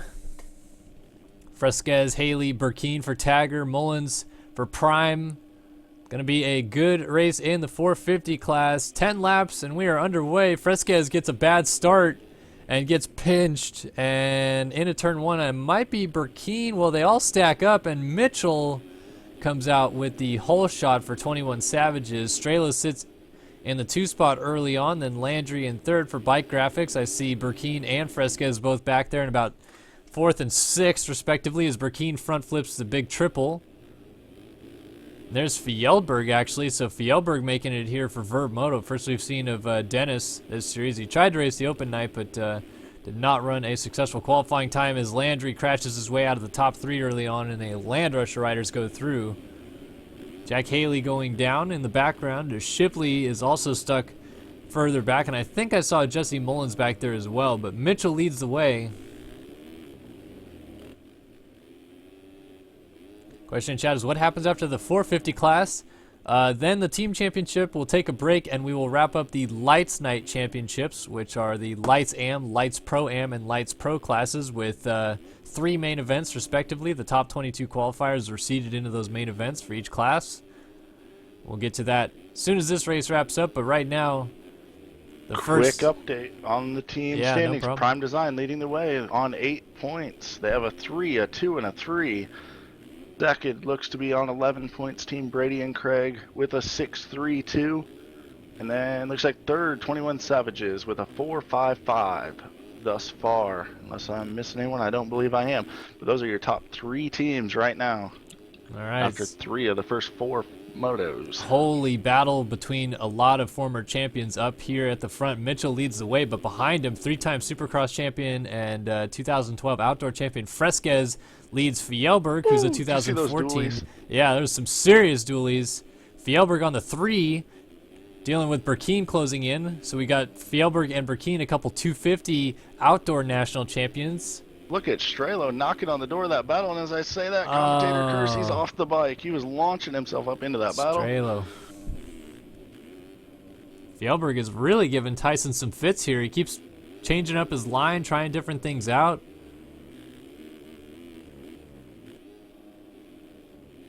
Right now, leading the way, Colton Mitchell, this 21 Savages team, looking to be a powerhouse tonight. Yeah.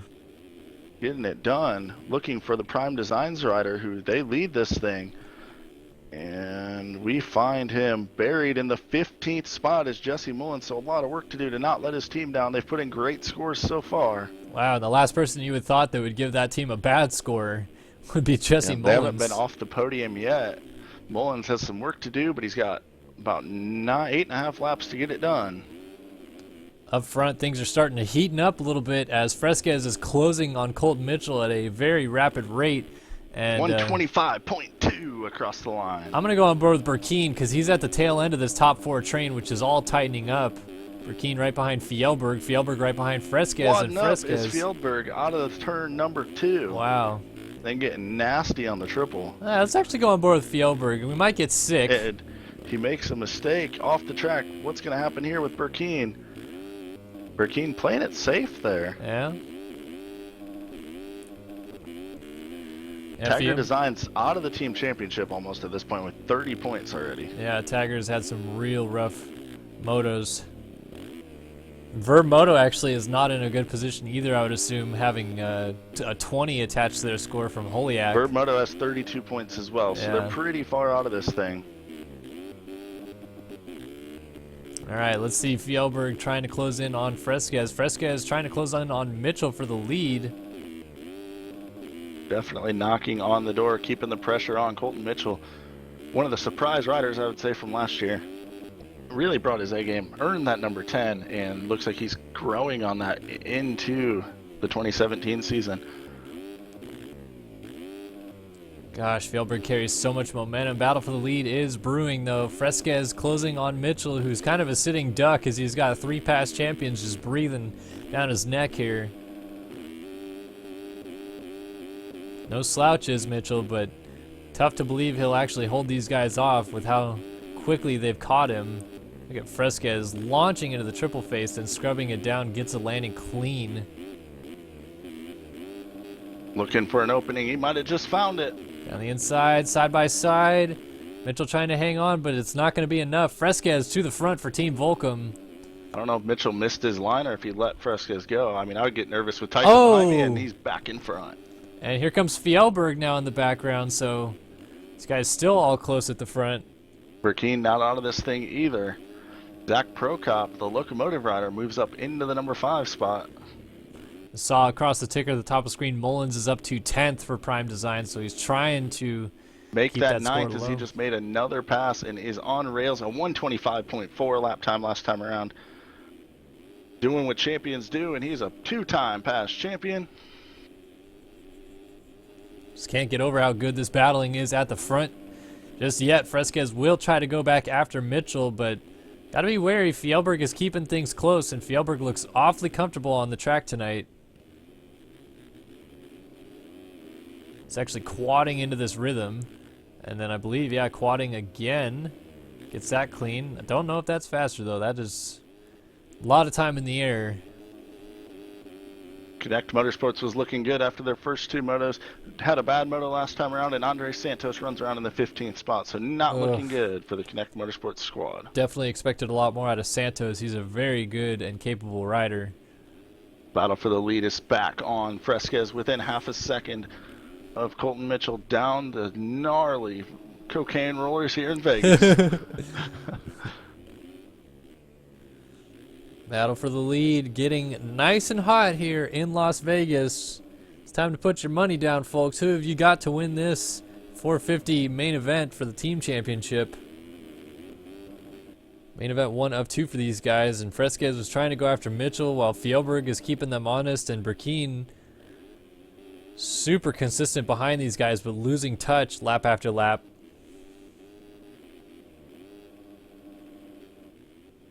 An update on Mullins. He's into the 8th spot, 124.7 lap time last time around, so he is ripping through this field.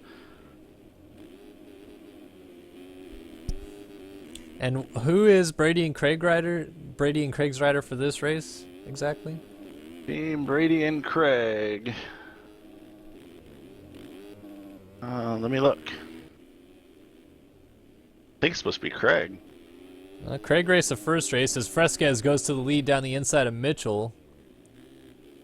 It's Shipley. Oh, it's Shipley, and he is in 5th right now, so those guys are keeping it close.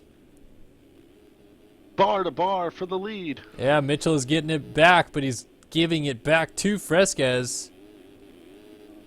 Had it for a second as they went side by side over the triple. Now Fresquez has made a mistake and jumped off track. Here is Mitchell down the inside, forces his way through, and back to the lead. Lead changing hands rapidly here, and Fjellberg and Burkeen still losing touches. Fresquez quads over Mitchell. Mitchell checked up really hard in the middle of that rhythm. I don't know if he thought Fresquez was closer or what, but big mistake has now cost him, and Fresquez has now taken over the lead once more. See if he can hang on to it this time instead of going down or messing up like he has the first few times, as Mitchell has to worry about Fjellberg closing on him from behind. These top guys throwing down some burners. 124, 125 lap times. Burkeen also in that mix. You guys have separated themselves huge over your 5th place rider, Jack Haley. Lapped rider down, Fresquez, Mitchell, Fjellberg, Burkeen all jump over him while he's laying on the ground. Wow. Oh, Mitchell out of shape in the whoops. Nice save. Swapped his way from about halfway through to the very end and saved it. Fjellberg getting dirty over the triple like always. If there was panties in the crowd before, there's none left. They're all on the ground as Fjellberg flies by. Looks like Chad has just warned us that Mullins has made another mistake and has gone back to the 11th spot, trying to wait across top of my screen as Mitchell loses 2nd to Fjellberg, and Mullins is indeed back to 11th.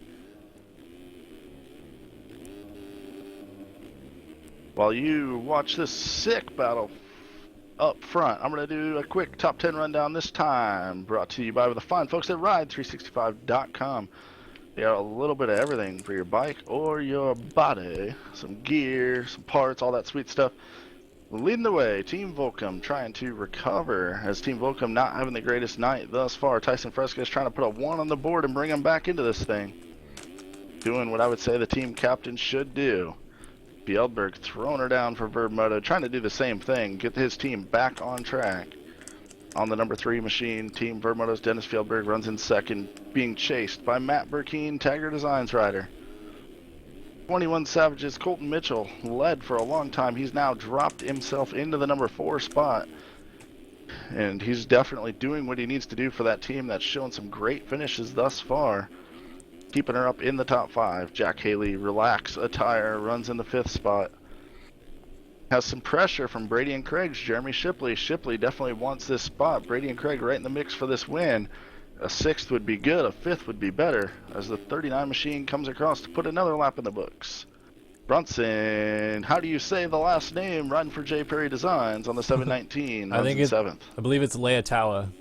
Leotawa. I won't remember that.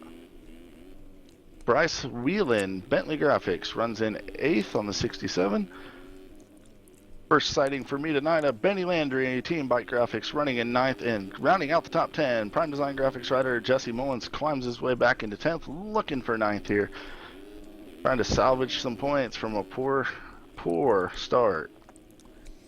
Couple laps to go. Yeah. I think he can grab maybe a 7th would be like really good, but I mean, if things went really crazy, as Dennis is off the track. Gets on So behind Mitchell and Burkeen. So Fresquez has a very comfortable lead to work with 2 laps to go now. Dennis also has some lapped riders separating himself from Mitchell that he's got to try to work around. Makes another mistake.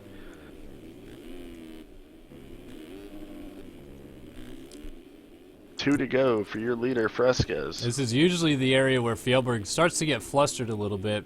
And he gets flustered into the ground. Now he does have a huge gap over Jack Haley. That battle's still raging back there too. Haley has Shipley closing on him. Shipley working hard. Haley makes a little mistake. These guys are relatively friendly with each other. If I remember correctly, I believe Shipley and Craig brought Haley into this game in the first place. They definitely hang out a lot. And such, probably talking right now as Shipley's looking inside. Haley says, "Not yet there, buddy." Haley shuts the door, and now they jump their way into the sand. Haley a mistake. Shipley trying to get by and muscles his way through into the top 5. So things looking good right now for Team Brady and Craig. Fresquez leading them through, gonna get the white flag this time by. So 1 lap to go for your race leader, Tyson Fresquez, Team Volcom, making amends for earlier issues in the evening. Burkeen isn't out of the water yet with Mitchell. Mitchell trying to get around Cimarrock, I believe, who is a lap down. This one could be huge for Team Volcom coming in here. They had an 8, and a 4, and a 1. They were sitting on 20 points. And this one is going to bring them right back into this thing, perhaps. If Fresquez can seal the deal with 1 to go. It's interesting to see these guys continuously cut that line after the whoops. I feel like I've seen several other riders do it tonight. Mitchell had a chance to get around Burkeen and then made a mistake. So Burkeen is able to edge back away just a little bit now. Nobody touching Fresquez though, and we kind of figured that this would be the case. Thought maybe we'd see a little bit more out of Root, but Fresquez has been riding flawless this entire season until he missed the main event at the open night, but we knew he'd come back with a vengeance. The battle for 5th is back on. Haley has reeled back in Shipley after a mistake on Shipley's part. We'll come back to that in just a second. Up front, Fresquez leads them home, takes the win in the 450 class, and a crash in second. Burkeen down in front of Mitchell, and they're going to go side-by-side contact. Burkeen on the ground, and Mitchell should hang on to that now for 21 Savage's second for him. Now the battle for 5th between Haley and Shipley, and I think that's an MGX rider getting in the way. I'm not too sure That's who Logan that is. Leitzel. Leitzel in the way, and he tries to jump out of the way, almost hits Haley. Haley down the inside is stuck behind him. Different rhythms into the last turn. Yeah, Shipley nails it and will get the spot. 5th for Shipley, 6th for Haley. Check back to the 9 spot. We have Mullins trying his hardest to move up 1 spot, get that 1 more point for Prime Design that leads this thing right now. Oh, mistake. Oh, and he's down. It stays on the bike, though, and that's key because Santos, not far behind, can still capitalize if he makes a big mistake. And Santos off the track over there, and he goes down. So now it's up to Mullins to try to run down Landry before the line as Leotawa comes across in 8th. All right, Landry to the line here.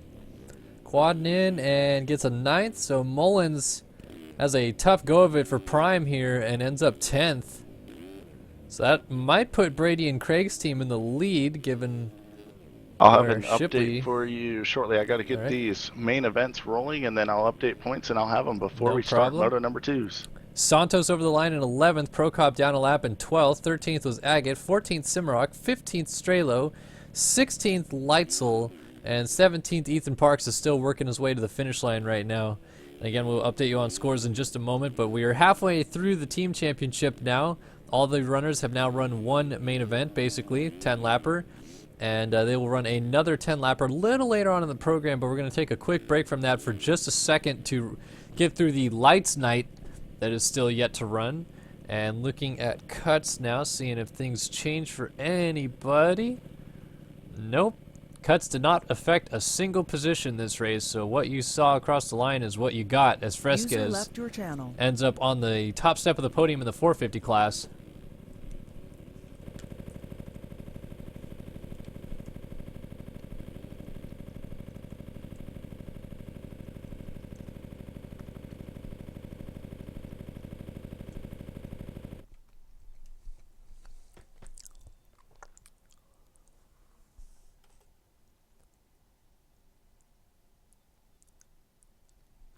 Well, that was interesting. Internet just crashed. Connection lost. And then I timed out of TeamSpeak. Just completely lost everything that I had just then. Not sure what's going on right now. Stream crashed again. And again. And again. And again. And again. And again. And again. How many times is it going to crash before it just gives up?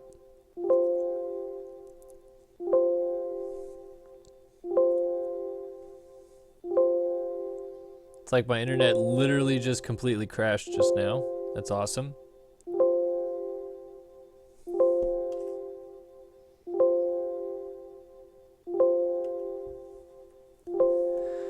All right, enough of that.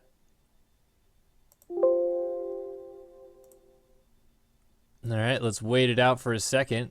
See if my internet comes back at all. Ba-da-da, ba-ba-da. Connected. Up, and my internet looks like it's coming back. So let's try to load back in here. Think I just timed out of the server though, so let me Disco and Rico. Sorry about that, folks. If you're watching the stream, my internet just had a dumb moment.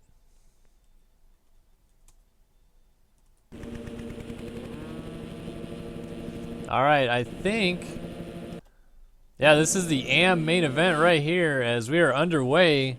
Just going right into it and into turn number 1. Kyle Scott looks like he got there and will come out with the whole shot just ahead of the 112 of Kieran Hildebrand.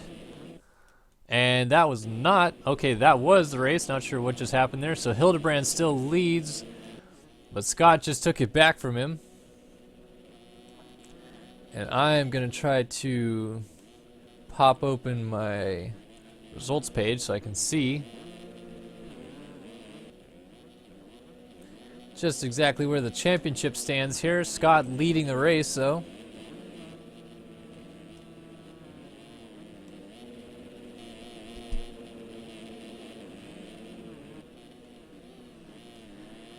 He's cruising away from Nathan Barnes, who just made a mistake and went off the track. I believe these guys are going for 8 laps. Jacob Long, Colby Eglin, Dakota French, Ed Kozak, Ethan Olson, Alex Stinson. So all these guys, let's see, Alex Stinson is your points leader in this class by 15 points over Dakota French. 17 points over Dale Mullins. And the only other person alive is 19 points back, Ed Kozak. So it's a long stretch. Looks like Stinson probably is going to win this championship. But Kyle Scott wants to win this race, which would be the first win of this championship for him.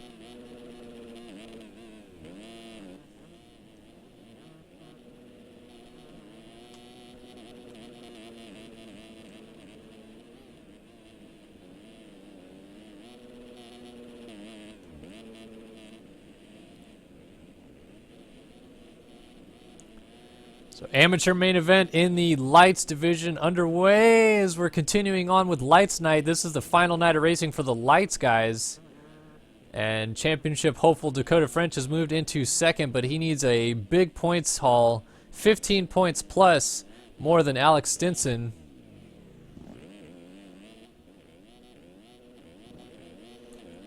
And Scott just went down with the lead. But yeah, if you guys are just joining us again, I'm really sorry about what just happened on my internet. That was completely weird. I've never actually had it drop that hard where it not only kicked me out of TeamSpeak, excuse me, and then crashed the stream, it also kicked me out of the server, and then it also kept re-crashing the stream every time I would try to reconnect it. Like, it literally just completely and utterly died and then finally came back. So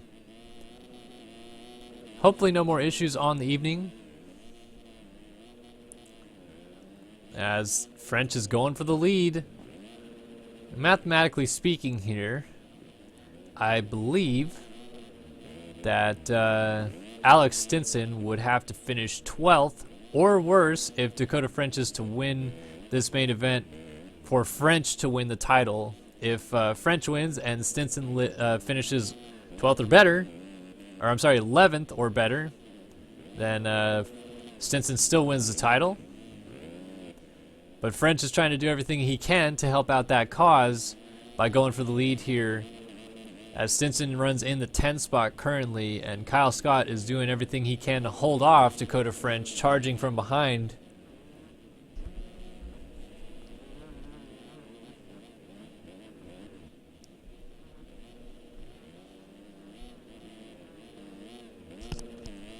So battle for the lead going on here. Lights night of the Race Factory Gaming SX Madness Series.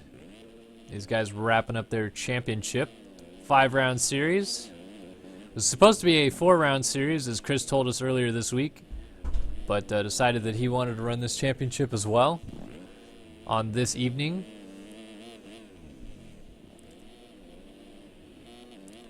Ethan Olson, Nick Carvalho, Robert Pink. Nobody really in a battle here. Felke has Nichols closing in on him, so that could be a little bit of a battle.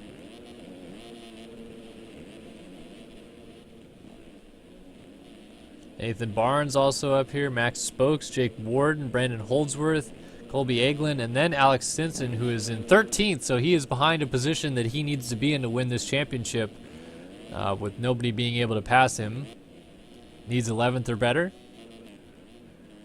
And up front, Dakota French has gone to the lead, but immediately blows it as he goes over the bars and wads up. So French now back to second. Will he lose another spot? He will lose another spot by the looks of it to Ethan Olson. Yeah, Olson goes into second now. So French has to get the lead back here. He's trying to challenge Stinson. French down the whoops, gets Olson back, so nice move there. Whoa, Olson, a little mistake, but a good save. His AM riders are looking really comfortable on the track. Normally we see the AM guys within the first few hours of actually downloading the track and playing it on open night. We have yet to stream Lights Night, so this is the first time we've seen them going at it after putting some time in on the track, and clearly the more time that these guys put in, the better it serves for them. We're intently watching Dakota French to see if he can go after race leader Kyle Scott again, because if French wins this thing, it puts Stinson in a position that he has to finish 11th or better to still win the championship.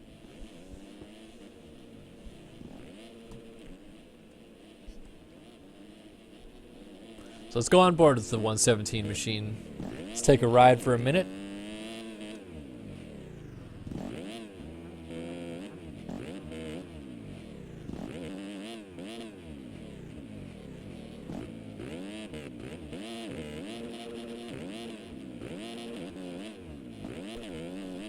So he jumped off track there, and it looked like he was trying to hold on to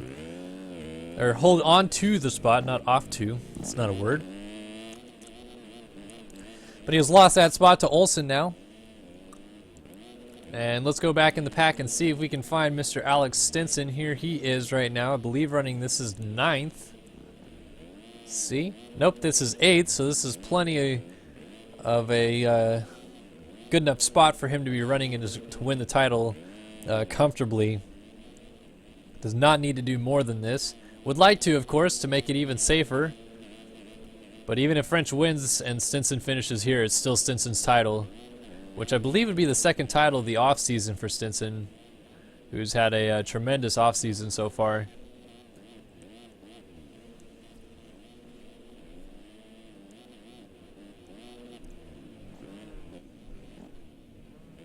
Got a battle here brewing between Carvalho for 4th and Felke right behind him there in 5th.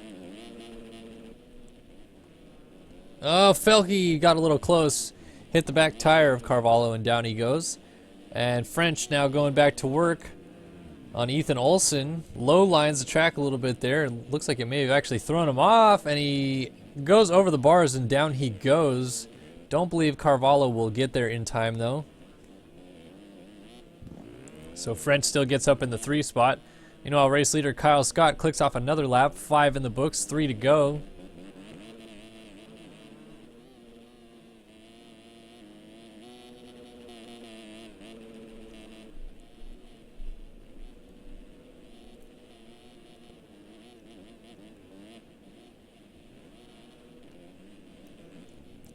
Got a rider down in front of French, but he avoids him. Trying to find another battle. Felke didn't lose too much time to Carvalho, but he's got to worry about Robert Pink closing from behind. These guys working their way through the hoopties. Find another battle back here, perhaps. We got a ton of riders down as Barnes was getting up. Harlan and Parker in the mix here.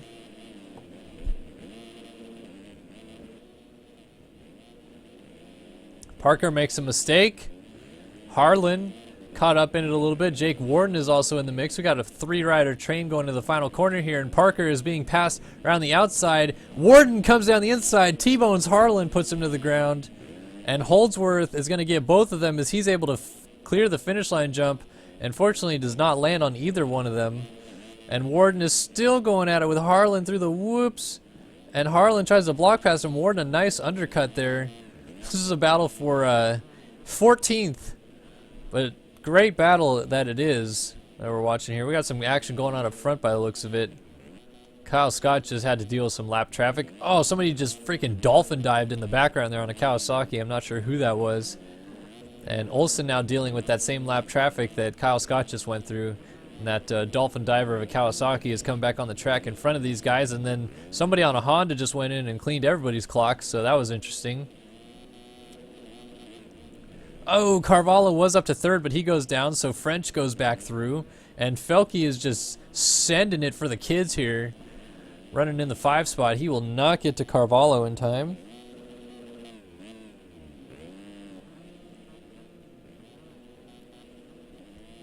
So Carvalho hangs on now for the 4 ride. It's all Kyle Scott at the front, though. Nobody's messing with that guy right now. Meanwhile, Alex Stinson continues his march to the front. He's moved around Nichols to move into, I believe, 7th, but he's jumping off the track here. Oh, man, lands it and gets back on the track safely. That's actually 6th ahead of Nichols as Robert Pink is dropped behind both those guys. Nichols sends it into the sand, makes a pass. So the 61 of Nichols is trying to hang on to the spot, but Stinson wants it really bad from him here. Down the inside he goes, but he might make a mistake, jumps off track. And Stinson has Pink closing in on him, trying to make a pass himself. So he's got to be mindful of that.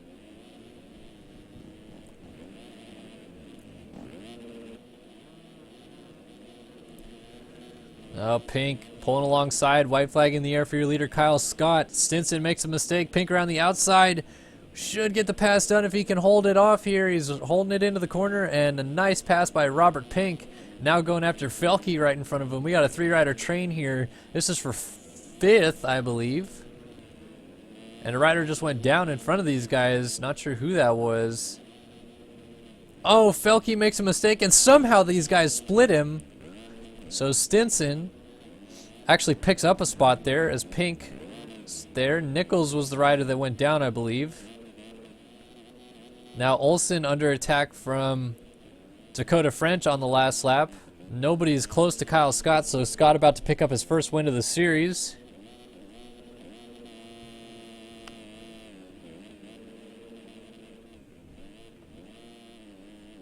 But can French get around Olsen? It won't matter for the championship, but he will wrap up second if he can get around him. Oh, Olsen a mistake. French nails the triple. He's going to have a hot line coming into this section here.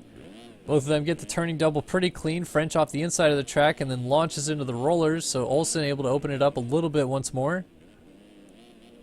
Has a nice gap working. That's a lapper down there on the bottom of the screen. And up front, Kyle Scott is going to bring it home. The 326 machine takes the win, his first ever win in the SX Madness Lights Night, and he's pumped about it, given the old bike humperoonies over the line. And Olsen is trying to hang on as French closes into the line here, and French cases the triple into the corner and goes down. So that will be Olsen who hangs on to the spot, gets the quad into the corner, no problem. Stinson's trying to close in to take 4th away here on the last lap, but he's going to win the championship no matter what. But will he get Carvalho as they come into the section side by side? Stinson jumps down. Carvalho will hang on to the spot, but Alex Stinson will take the championship in the Lights Amateur Division at the SX Madness Series. Tries to complete it with a backflip, fails, but you know what? At least he won the championship, and that is all that matters. Behind him, Felke coming to the line will just hold off Robert Pink. And Egeland also closes in from the background. Ed Kozak missed a timing gate in the last section there, but will hang on for 9th. And Nichols and Holdsworth going at it to the line. Contact, they're both down. Who's going to get up first? Holdsworth gets away clean. And Nichols, is he going to try to cut underneath to the inside and straight into him? No, Holdsworth gets 10th. Nichols 11th. Barnes in 12th. Here's Parker coming to the line with Harlan. Harlan's off the track, but he's going to get a little bit of a smoother line entry into this rhythm. Gets the triple, but off the track he goes. Parker will hold on to 13th.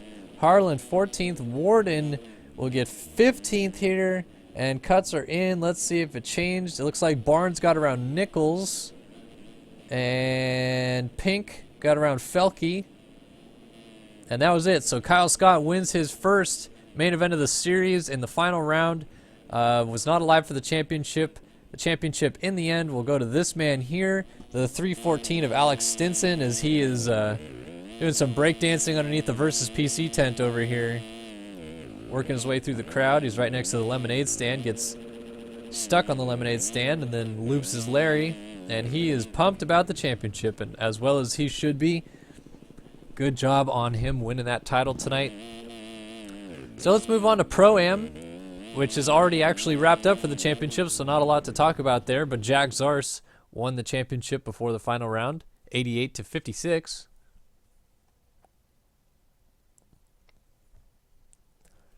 So let's see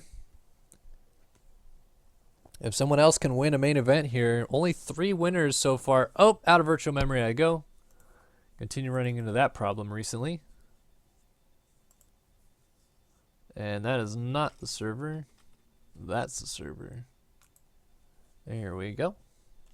So give me just a moment, folks.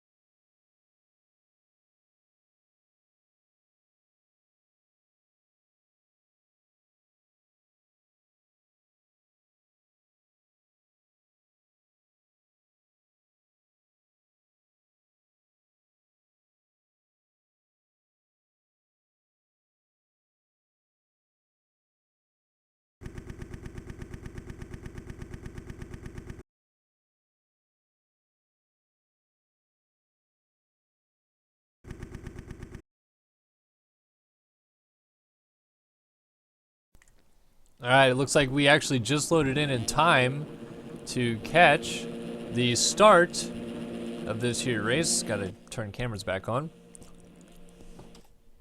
Yes, this is the Pro-Am main event, which was already wrapped up by Zars on the 718, but let's see who wins the final race of the season as we are underway from Las Vegas. Zars caught up on the inside, big pile up down the inside, and coming out on the other side at the hole shot, 7-11 of Justin Harper. Harper leads from Geel, Twiddle, Oakley, Bono, Ox, Leitzel, Forkum, Whacker, Janice, Hedge, and a rider down right in front of Harper, and oh, chaos. 3 riders down, and oh, another one into him. Almost some contact back there. Oh, someone almost got into that guy, and there are people going everywhere. Twiddle momentarily took over the lead, but now Oakley takes it back from him. Twiddle down the inside has a better line, but he makes a mistake, so Oakley will take the lead right there with that move. 110 TBR machine. How much RAM do I have? I think I have 8 gigs of RAM.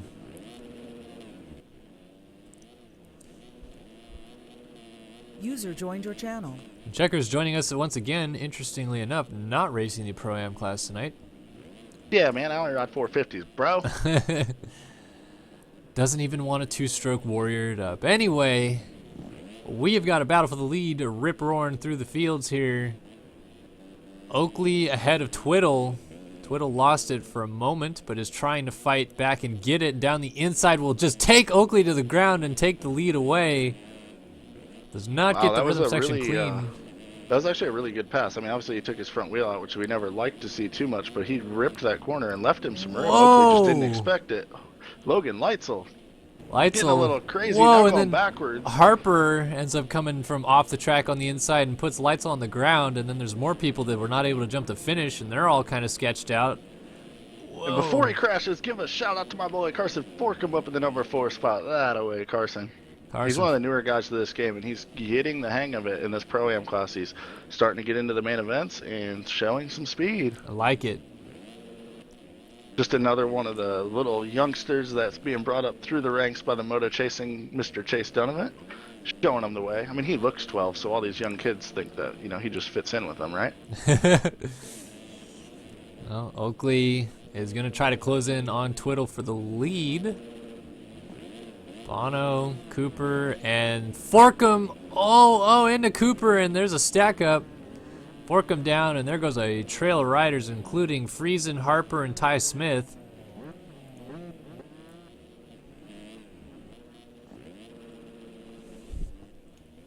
Trying to watch the action at the front, see if it changes at all, but Twiddle is riding a very strong race. Unfortunately, this championship long over. Yeah, Zars has this thing clinched, but the battle for second in the title is extremely tight. Yeah, two people on 56 and 1 people on 54. That's Doyon, Cooper, and Gaskew. Don't see Leitzel right there as well, and with 53 points. The top 5 all have a great shot at the number 2 spot. The top rider in that group right now is Jeff Doyon's Cooper. Just moved in 9th now. Oh, Doyon passing Zars, who just front flips his way off the track. So Doyon has Cooper in front of him. Cooper and Doyon are tied for second. And then I'm trying to find, we have Leitzel and Gaskew. I don't believe Gaskew is racing tonight. Leitzel clear down right now in 18th. 18, yeah, not looking good for him. Yeah, I don't see Gaskew, so. Getting away a little bit out front, Anthony Twiddle just about a 2-second lead, which has stretched a little bit this lap on Douglas V. Oakley, who thinks that those SpongeBobs are just optional, I guess. Yeah, that's what we've been seeing all night from these guys. The guys complain all the time about hitting the things, and then you take the collision off and they see why. Yeah. Like they have collision on them. Like, I mean, there's. Yep. Frustrating for a track designer as. That's for myself. sure. Well, Jeff Cooper starting to put the pressure on Justin Harper, trying to move into the top 5. Cooper currently tied for second in the series. This would give him second in the series. Whether he makes the pass or not, I believe, but Doyon, who's battling with him for that second spot's in 7th. So that's the place to watch on the track right now, is the 5 through 7 spots. And Harper's actually closing in on Ty Smith, but yeah, Cooper down the inside makes the pass momentarily. Harper gets the run, squares it up, back on by, and looking to capitalize. Phil Doyon going to quad up into Harper the turn. down and stack up. Harper still gets the finish line jump, but comes up short, so Doyon goes through. But then Harper blitzes the whoops like a madman down the inside. Pass. Doyon squaring it back up, is going to make the move. Harper with the mistake. Off track. No, he's not going to make it. Re-enters the track and still has the spot. Guess he didn't gain an advantage. He didn't lose any time either. Yeah. Launches into those breakers. Harper getting after it right now. And meanwhile, Smith under attack here from Cooper. He has the better line here. But Cooper trying to challenge back, might triple down the inside and take the spot. Yes, he does. And Harper also goes through on Ty Smith, who's off the track. Doyon almost plows into Smith, re-entering the track. 4 riders basically in the same frame here. Excellent battling going on right now. Pro-Am class or on lap 4 out of 10. So not quite even to the halfway point yet for these guys. Harper a mistake. Smith down the inside. A little bit of two-stroke dually action. Ooh, Harper shuts the door, but then misses the rut. Smith gonna get the run. Oh, almost contact, and Doyon's just like, what is going on with these guys in front of me? Oh, Harper a mistake. Smith down the inside, contact, and they both stay up somehow. Harper goes backwards down the triple. Doyon says, hello, thank you very much, and now he sets his sights on Jeff Cooper. They're gonna settle this second in the series deal right here on the racetrack here at the Strip in Las Vegas. And meanwhile, up front, Oakley took the lead, but we missed it. But this battle for 4th is raging. Cooper looks a lot better in the whoops than Doyon. And we can't forget, Harper is still lurking back here. Harper looks like he has a little more speed than these guys, but also making a few more mistakes and maybe pushing the issue a little too much. Yeah. On the 7-Eleven as he jumps down into the cocaine rollers. Now, are you picking that up from the Facebook comment we got the other day? I actually got a message from someone that was helping me beta the track because we did dark them up a little bit before the final, and they said that they were glad that they don't look quite so much like they're made out of cocaine, but they're still pretty white. So, but no, I didn't see that comment. Yeah, one of our favorite MX Simulator forum members was giving us some comments about it. Oh, Harper! Brauer for it. Maybe he's been snorting a little bit of those rollers the way he went for that one. Nice move, though, to get around Phil Doyon, and Doyon just made a little mistake, so Harper will set his sights now on Cooper, who in his own right is setting his sights on Bono in front of him. Oh, Doyon going back inside. Doesn't quite get there, but... And Harper low lines it. Harper just bros for it when he goes off the track. Yeah, he does. Oh, Twiddle was down, so he lost a couple spots, and now Harper's trying to go through. And he I wish Harper was my teacher in school, because he gives no Fs. Everyone's passing this class. And Twiddle and Harper dualies are coming together. I like it. We're gonna split lines here. Whoa, Twiddle, what a save! Coming back. And then got the pass done on Harper in the meantime, and Harper's about to get passed by Doyon, who's launching down into the cocaine sand. Meanwhile, Jeff Cooper has climbed his all the way up to the 2 spot. He wants his second in the series on the MGX team.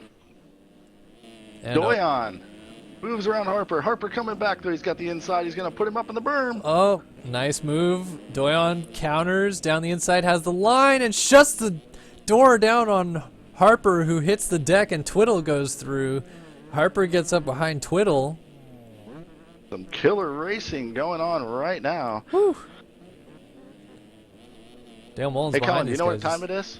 It's time for the Versus PC Top 10 Rundown, question mark? Brought to you by VersusPC.com. Log in.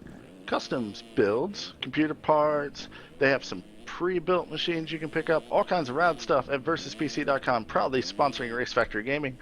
And this event brought to you tonight for free in this track. So, excellent. From those guys leading the way, the 110 TBR machine. Douglas v. Oakley. Running up in the number 2 spot, just grabbed that spot on the 305 edits Kawasaki, the number 122, Aaron Bonneau.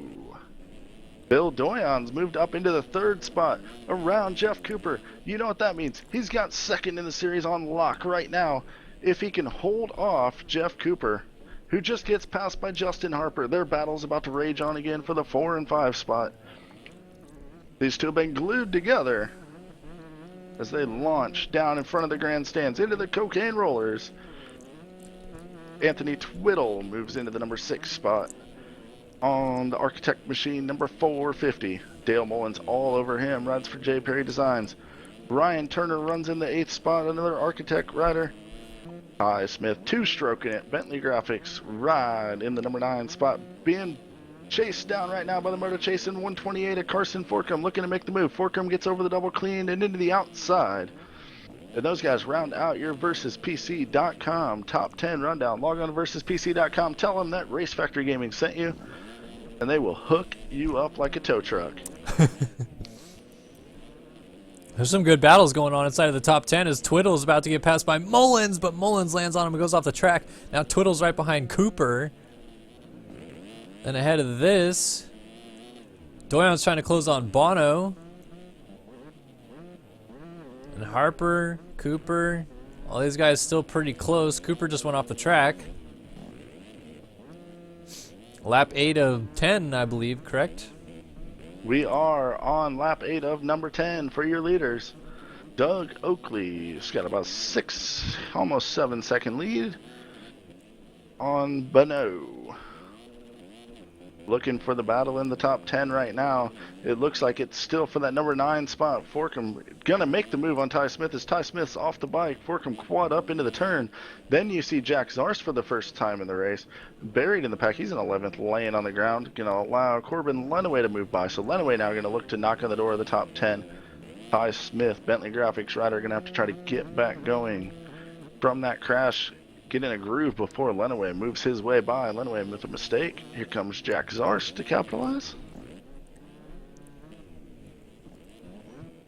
Not too far behind those guys is Brandon Hedge in 13th. Battle for second is on. Go ahead. Sorry to cut you off, but Doyon is closing quickly on Bonneau.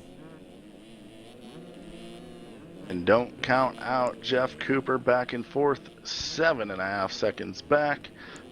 Got to make the pass on Doyon, second in the series, And on the line. There goes Doyon around Bonneau, who got caught up with a lapper.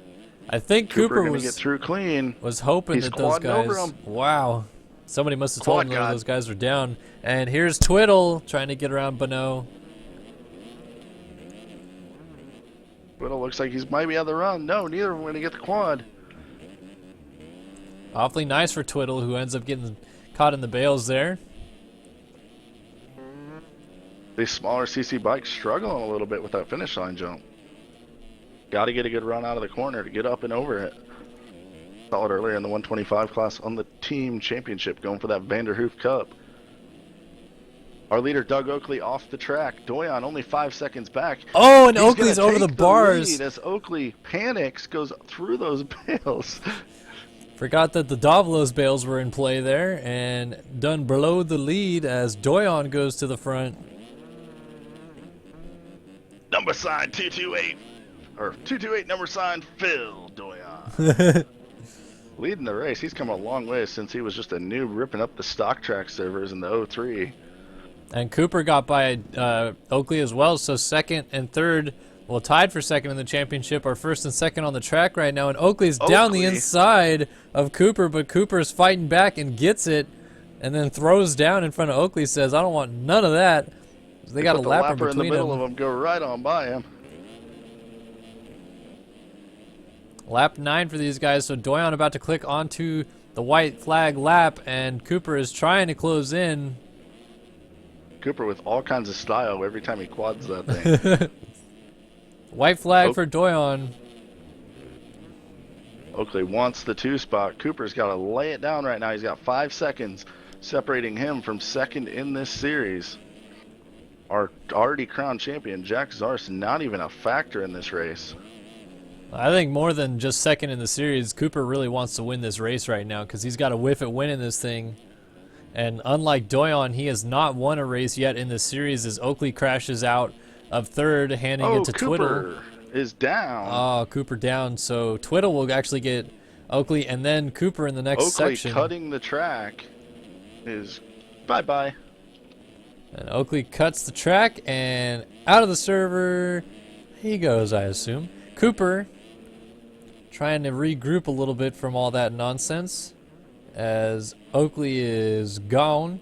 And Bonneau now trying to close up on Cooper as Harper is really closing in on Bonneau here on the last lap.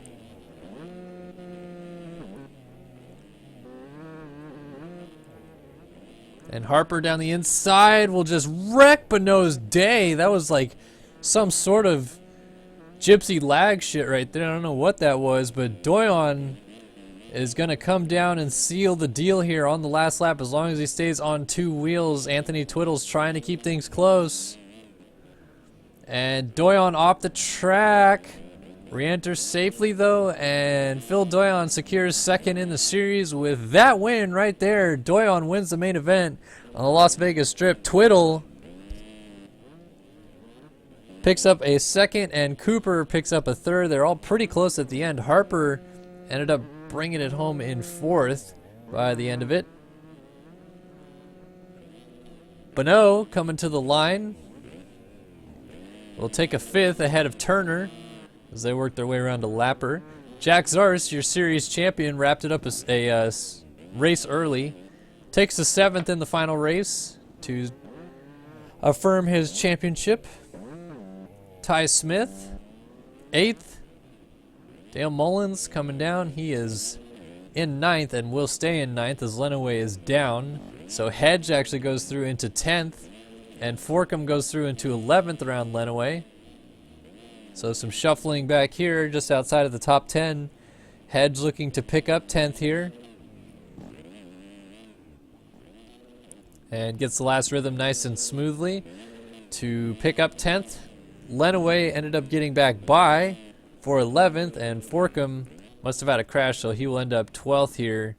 Oakley out of the race 13th, Geel 14th, Wacker 15th, Ox 16th, Speck 17th, Leitzel 18th, Friesen 19th, Janis 20th, and Schuler did not leave the line for some reason, but he has left the line now, and cuts are now in. And Doyon does hang on for the win. Twiddle actually lost second to Cooper. Harper goes from 4th to 6th thanks to a heavy dose of cuts. So Bono moves up to 4th. And Turner moves into 5th. Zars stays 7th. And Hedge coughs up 11th to Lenaway on cuts. Damn, Justin Harper, 21.68 seconds of cuts. That is ridiculous. And Doug Oakley, rightfully so, kicked from the server, had 5.8 seconds of cuts. So that was interesting. You betcha.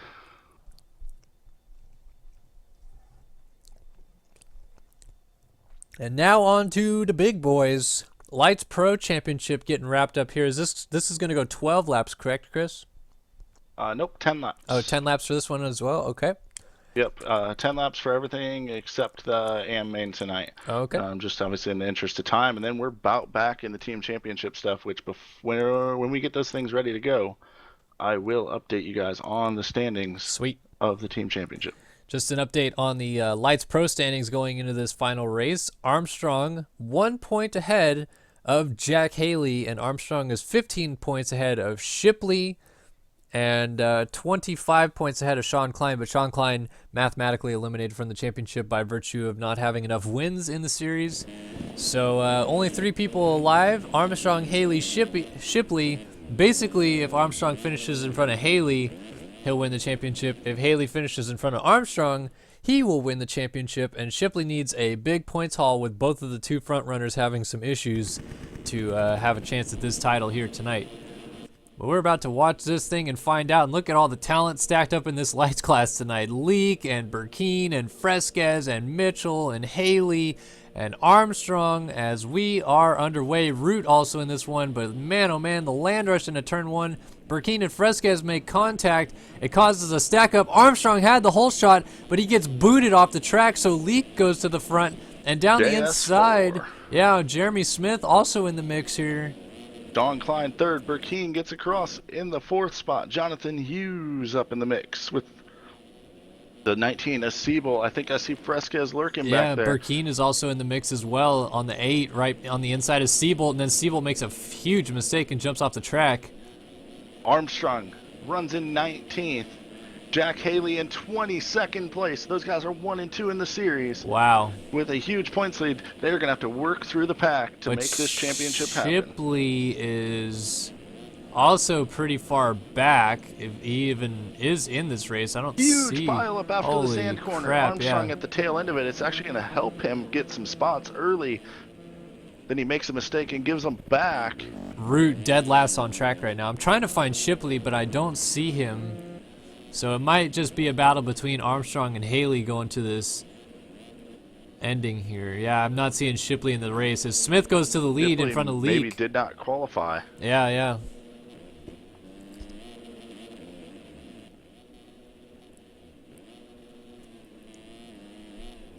So Smith leads from Leak, and Klein on the 74 is keeping things close.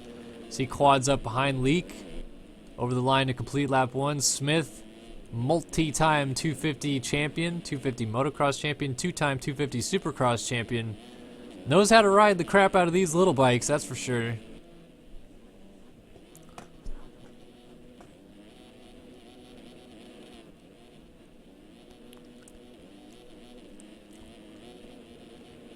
So Fresquez moves up to 4th in front of Prokop.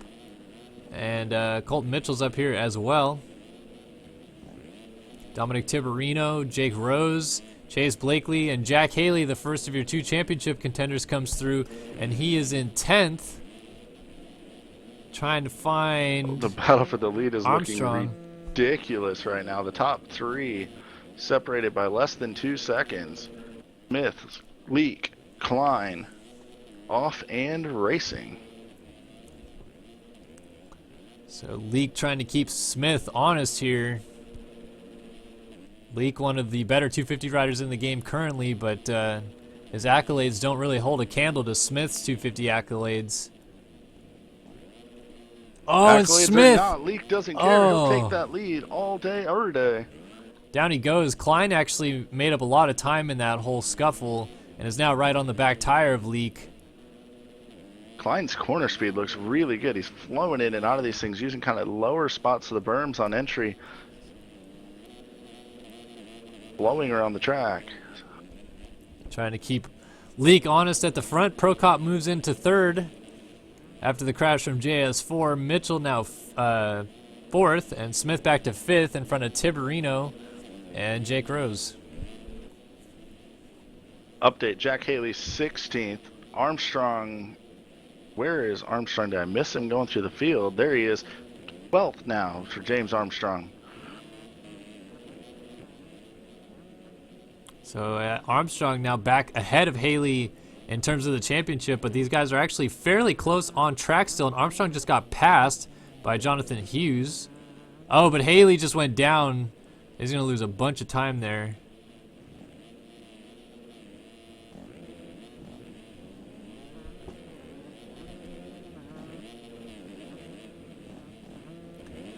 All right, keeping an eye on things at the front. Still Leak over Klein.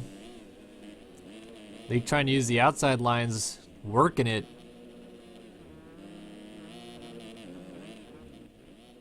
Going 2-4-2 through that rhythm there, and then he tucks inside here, jumps on, off. Triple. Klein down in the background is going to lose 2nd to Prokop, and there goes Mitchell into 3rd, and Smith down the inside was trying to get 4th from Mitchell. Or I'm sorry, Looks 3rd like from he's Mitchell. got it now. No, he makes a mistake. They Oh, get Mitchell together. jumps onto his back. Oh, and they're both Don down. Klein says thank you. No, thank you. Here no. goes Chase Blakely. He says thank you. So does Fresquez. Wow. These guys just picked up 3 spots in one corner. Now Fresquez is going to move alongside in the whoops and say bye-bye. So Fresquez, we don't see Fresquez hardly ever on a 250F. All of Fresquez's championships in this game have been won on a 450 with the one exception of winning the 2012 Arena Cross title, which was the main class, a 250F class. So Fresquez, a lot more accustomed to the 450. Not often we see him on a 250. I mean, back in the local cross days and stuff, we would see him show up on one, as well as here and there, like the SX Open events. When they first started, I believe they might have been 250 only, and won some stuff there perhaps, but and maybe like Jack in the Box, but definitely not in a long time, and especially not in a major series. But I guess he's going to be here tonight, so stepping down into the 250 and showing he can still go fast on one, that's for sure. Exactly.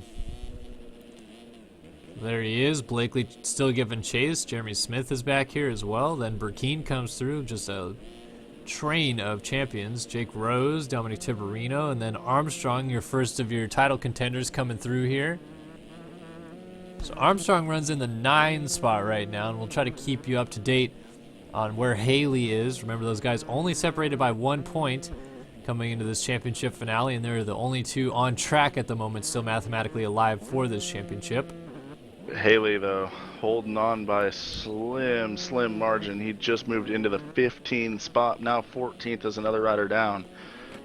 Not a lot of track position, but a lot of people in between him and his championship rival Armstrong. He actually goes into 13th now, so the charge making things a little easier. Armstrong 9th. And Armstrong's Haley caught up 13th. Caught up in a huge group of riders that are all battling for position, so at any point these guys could get into him and cause him to go down. Haley picks up yet another spot, but gets the swap's going to go off the track, but he is up into the 12 spot. Missed a lot of track right there. I'm guessing he missed some timing gates. And cuts could play a huge factor in this championship chase. Early leader Jeremy Smith all the way back to 11th spot, battling with Sean Klein. Like another rider down as Haley's getting there. He's not going to quite get to him. But Armstrong's still moving forward as well. He's up into the 7th spot, knocking on the door of Jake Rose for 6th. Track re-entry right in front of those guys. That'd be Burkeen on the 8th. They're both going to go right on around Burkeen. James Armstrong, a man on a mission right now. Oh, and Burkeen trying to sneak around the outside of those guys. Oh, but down he goes.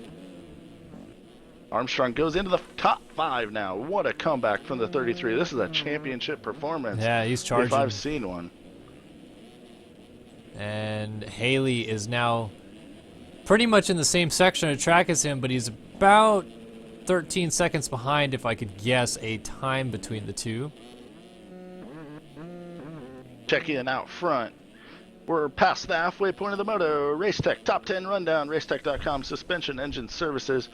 Get your bike dialed in. Craig Leak, Team Verb Moto leads the way in the number 1 spot. Volt comes Tyson Fresquez 6 seconds back.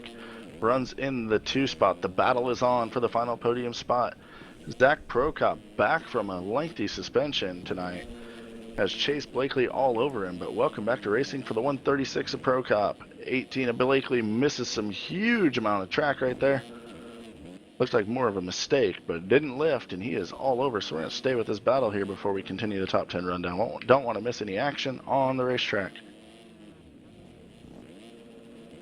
Blakely right there, waiting for maybe a little bit of an opening.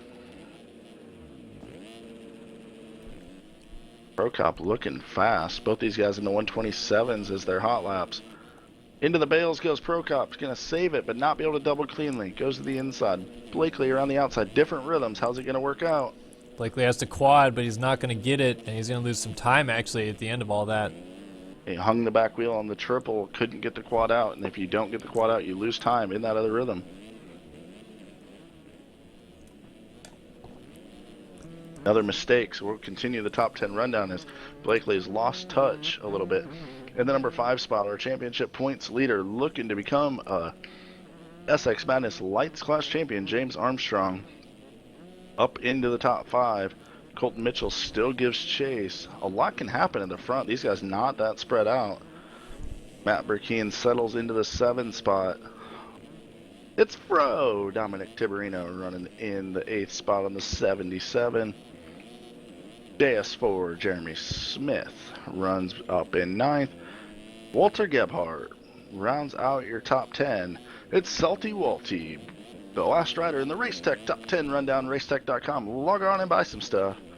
If you want, send me an email, chris@racetech.com, and I'll hook you up with the MX Simulator discount. Just mention MX Simulator when you send me an email or call in to get your suspension or engine dialed. Jack Haley, by the way, is 12th place right now, battling with Sean Klein, who sits 3rd in the series. Haley makes the move. No, gets a little love tap from Sean Klein and gives him one back, and there Klein rides away from the thing almost unscathed. Haley finds himself laying in the dirt. Watching an awesome battle here between Blakely and Armstrong with Mitchell right behind. Look at the lead. Oh, Fresquez to the Familiar front. face out front, but a new face in this race. The 21, Tyson Fresquez. We had talked about this in our little discussion earlier this week, Chris. Fresquez is one of those people kind of double dipping a little bit. He is riding the 450 class in the team championship, but dropping down to race a 250F for this particular race in the Lights Championship, so he's going to have to get used to the 450 again right quick after this one. Yeah, I'm sure he spent some time on the 250 this week to qualify, too. I mean, only taking 22, a lot of guys had to put some time down, and I'm guessing he's probably getting more used to the bike the more laps we run through this race as well, so he's probably going to get stronger to the end of it. A 124.7 best lap for Fresquez is a heater on any bike for most guys, but he's doing it on 250 here. Leak, of course, normally rides the 250 and riding it well, but little mistake with a 133 last time around allowed Fresquez to take the spot. And holy crap, look at the battle for the 3rd spot. Mitchell all over Blakely. Yeah, that was the one I was watching right earlier. There. Armstrong has really tried to work his way into a podium spot here before the end of it. And it's coming down to crunch time. 2 laps to go as those guys take another lap out of the books. Out front, Mitchell, a mistake. And they both jump off the track. Armstrong is going to pick up a spot on Blakely. Not going for that 3 into the turn, but he's going to make the move here. Yeah. Such an impressive performance from Armstrong. Performance of a champion, no doubt about that. I don't believe he'll have time to catch the front 2 from here unless they crash. 13-second gap. He's running 125 fast lap.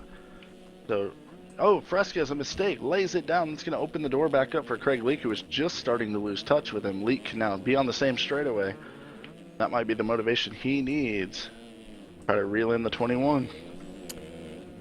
Let's see some uncharacteristic mistakes out of Fresquez that we would not normally see him make, but given the benefit of the doubt, not normally used to riding the 250F machines.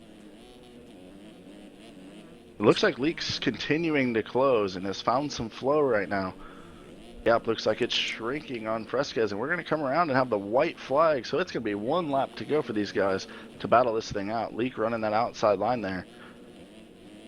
Doesn't appear to lose any time running it. A little different line choice. Didn't see that used much in the open night or even here during team championship or the lights night, but Leak trying to make it work. Is he going to get the quad? Yeah, coming up short. Saves it though. 1 to go.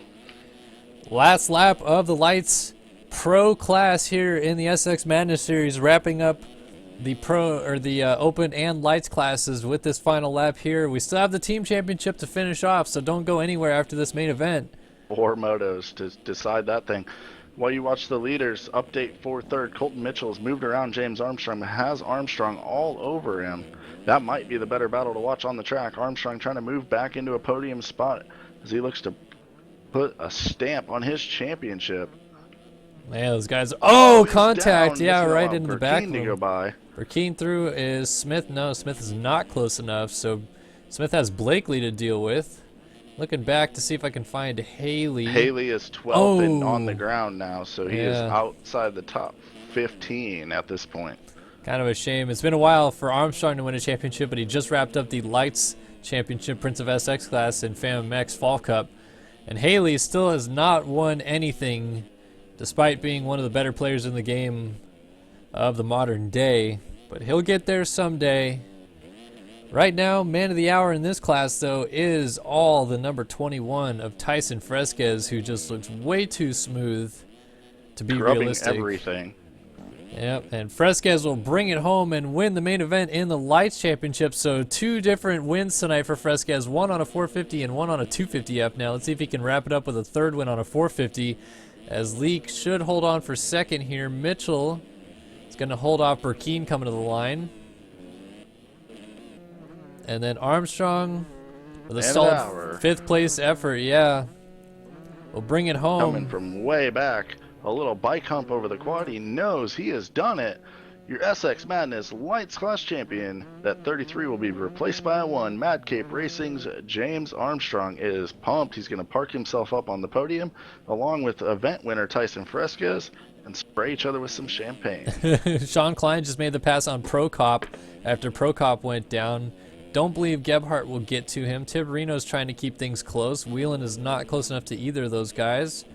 So as long as everybody stays on 2 wheels, which it looks like they will do, they will stay in their spots. Whelan is down, so Seabolt will go by him, or not. Seabolt's continuing to dick around as Hughes goes through.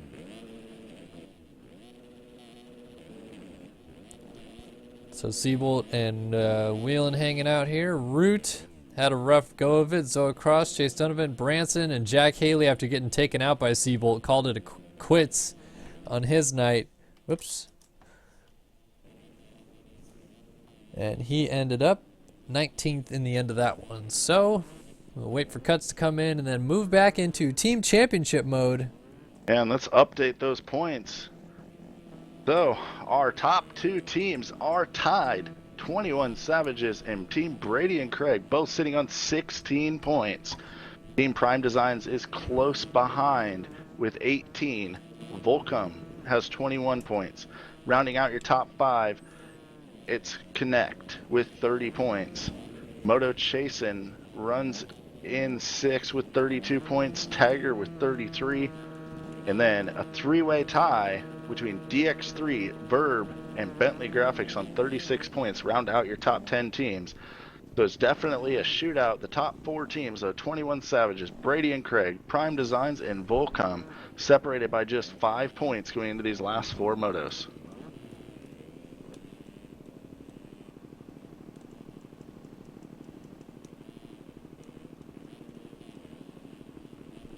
Kellen? Yeah, I'm here. I was just doing some cinematic stuff, I suppose. But we are moving on to the team championship like you just said, so things are very close. I'm definitely looking forward to this, see how it shakes out. I mean, it's so tight between these 4 teams. That win from Fresquez putting Volcom back into this thing really puts pressure on, I guess I would say, they're younger riders of Schuler in this open class to deliver. He had some problems in Moto number 1. They've dealt with it with a win from Fresquez to bring him back in the mix. We'll see how it plays out. First up is the open class, which earlier on tonight, long time ago actually. Is this a warm-up lap? Yeah, warm-up lap. Chase Okay. to Sell, 21 Savages, is one of our riders to watch as they are tied for the lead with Brady and Craig's rider, Craig Richards. Anyway, long time ago, 2 hours ago nearly, this open class race kicked us off in the team championship, and Yannick Mueller won it for Connect Motorsports, so we'll see if he can continue his strong run. But yeah, we're watching 21 Savages, Craig and Brady's team. We're watching Verb Moto. We're watching Team Volcom. We're trying to see how all these guys do. I don't see a Prime Designs rider on the line in this. Am I missing someone? It should be O'Hagan, but if he's not here, then that could be disastrous for them. Anyway, we are underway. Final race of the open class in the team championship, and yeah, I'm not seeing O'Hagan out there right now. So Prime Design's Huge taking a blow. huge hit, yeah, as Mueller Connect grabs a whole rider, shot. Mueller. They're not out of this thing. They're sitting in 5th on 30 points. They need some good performances, but they can get in the mix. Jack Zars runs in the 2 spot. Hildebrand, Giselle. Robert Wilson is here this time. He sat on the gate of that Moto number 1, remember. Yeah, we got Twiddle, Richards up here for Brady and Craig Racing as DeSalle goes down off the track. Interesting to see the mix of bikes in this one. We got a lot of 250Fs, we got a lot of 450s also. Your race leader Mueller on a 450, trying to make it a 1-for-1, win both of his races.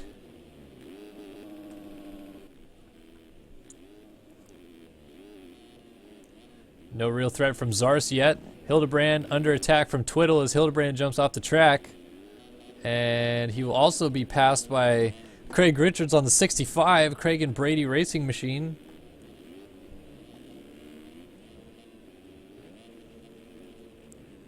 Whoa, whoa, some mistakes being made by Twiddle. Allows Richards to close up. Hildebrand still lurking back there. Oh, Richards shoves a wheel down the inside, and the Aussie lag does not work as Twiddle hangs on.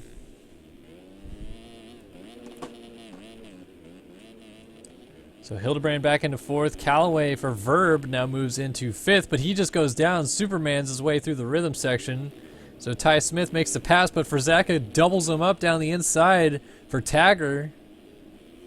So the 61 machine finds a way through on Ty Smith. Update from the back of the pack. Checking in, the last active rider on the track is Devin Davis from DX3. He had a great moto number 1.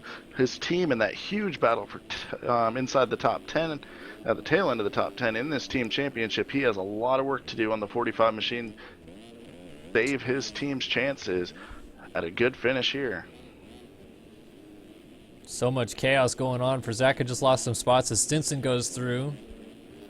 And up front, it's still Mueller actually getting more and more away from Zars.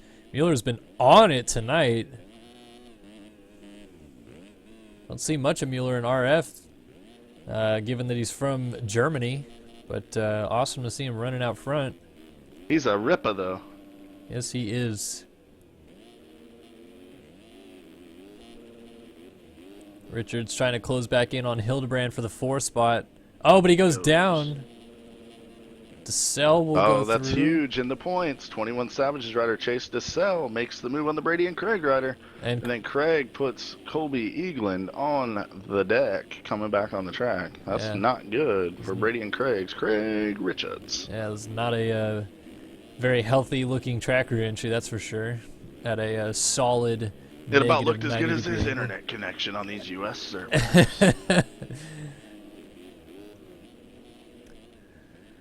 Trying to find some battling. It's pretty much all happening back here about 5th back. Smith and Wilson. Wilson getting passed by Frazaka. Or trying, at least Frazaka is going to get through. Behind that, Schuler for Volcom. Just got the works done on Callaway for Verb. And Callaway getting passed by Davis, who you just mentioned. And then all sorts of chaos going on behind that.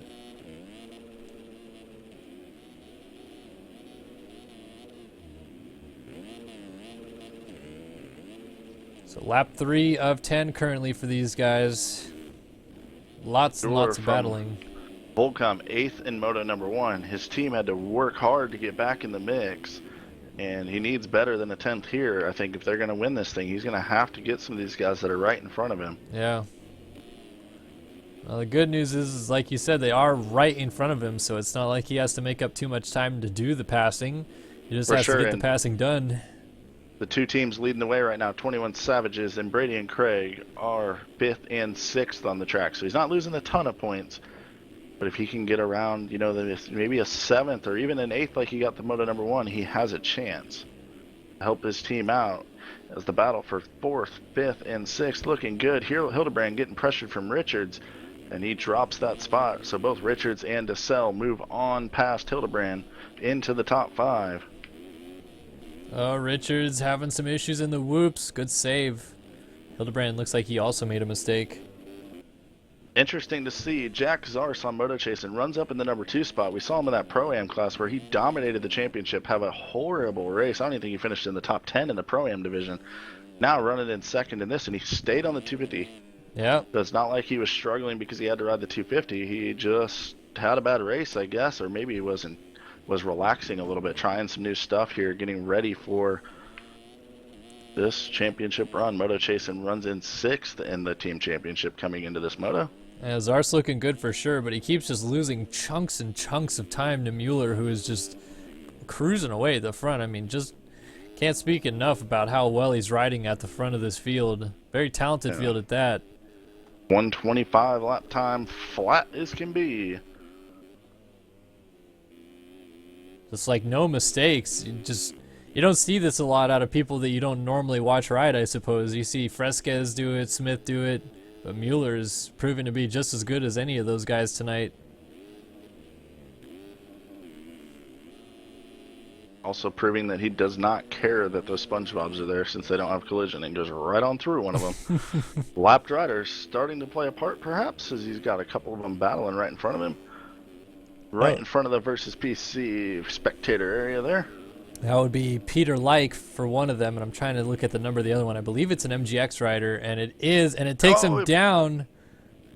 Not going to matter in the grand scheme as Zars was 18 seconds back when that mistake happened. But it will cut into his lead a good bit. Twiddle, who was in third, is on the ground, and that's going to allow Richards to close up on him a bit. DeSalle still runs in fifth, so the battle between Brady and Craig and the 21 Savages, they might be separated by 1 point after this thing. But maybe not more than that. Richards is closing in a little bit on Twiddle, so he's trying to put maybe a buffer in between himself and DeSalle.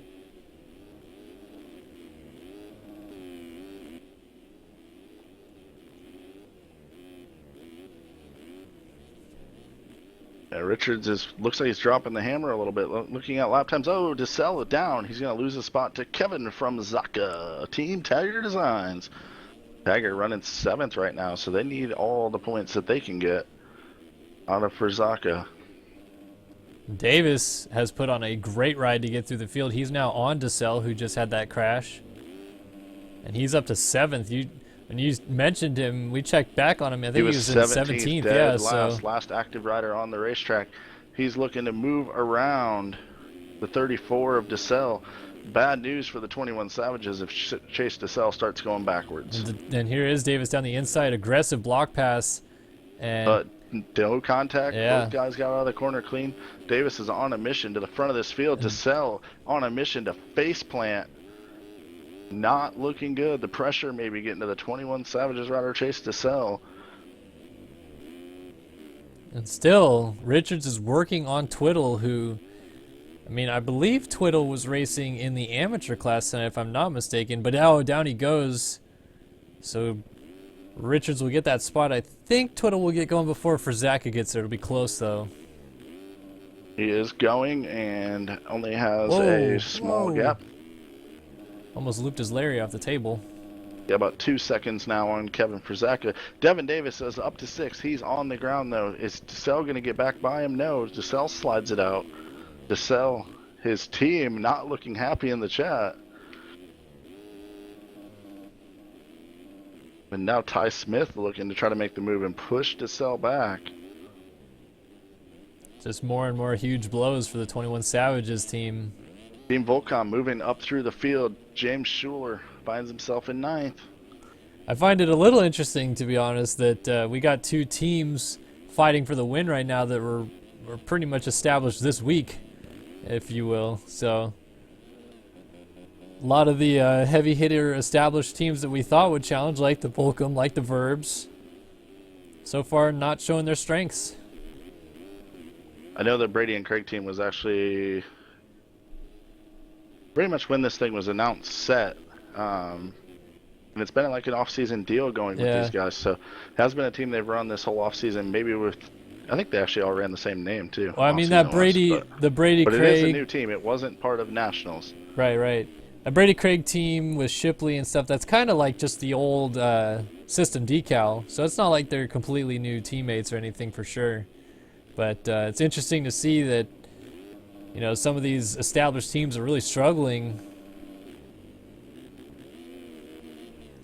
Perhaps a new age of MXS with more teams in general instead of a few of the powerhouses that we've seen in years past. The game continues to grow and change and evolve. Trying to find myself a battle here. Smith is closing in on DeSalle a little bit. Twiddle only about 2 seconds behind Richards. For Zaka all over him. That's for 3, 4, and 5. Devin Davis kind of lurking behind these guys after coming from way back as well. So Davis salvaging this moto for sure.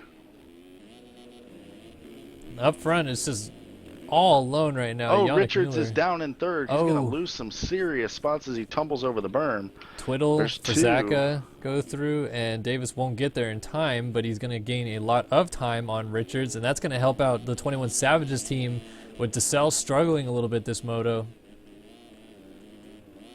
For sure, and I mean, you're watching the battle on the track right now. Davis, DeSalle, and Ty Smith. Ty Smith riding for Bentley Graphics in a tie with DX3 right now. That's Devin Davis's team. So those guys also battling for valuable points. Team Volcom's James Schuler not far behind either. Mueller's come across the line with 2 to go on the Connect Motorsports machine. So he's trying to claw Connect back into this thing too. All kinds of mixing up going on, and we still have 3 more motos to decide this thing. I'm taking a look at Fazaka here because he looks to be the man on the mission right now. He's really starting to close in on Twiddle. This would be for third, which would really help out Tagger Design's effort.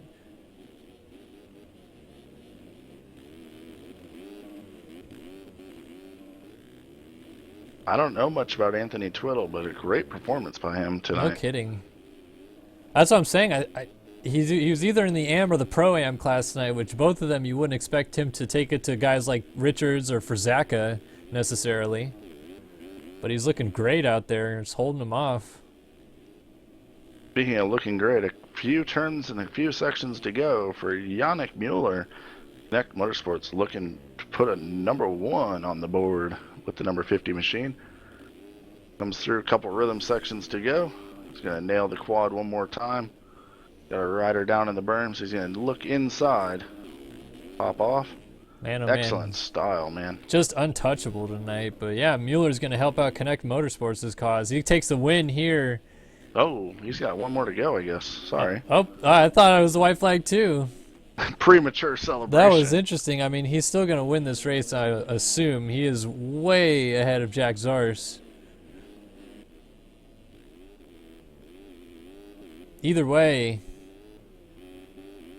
still trying to watch this 21 Savages versus Brady and Craig team battle. Backing in, DeSalle is 7th. Richards 4th. Has a chance at 3rd still. DeSalle has a shot to get around Davis perhaps, and maybe for Zaka. It's all going to come down to mistakes perhaps on this last lap. These guys are about 2 seconds between each one of them. I think Richards wants to try to get to Twiddle before the end of this one to just really solidify that lead that Brady and Craig's team has, or will have at least, exiting this one. We'll have 3 rounds to go. We'll have the 125, 250, and 450 classes still to run.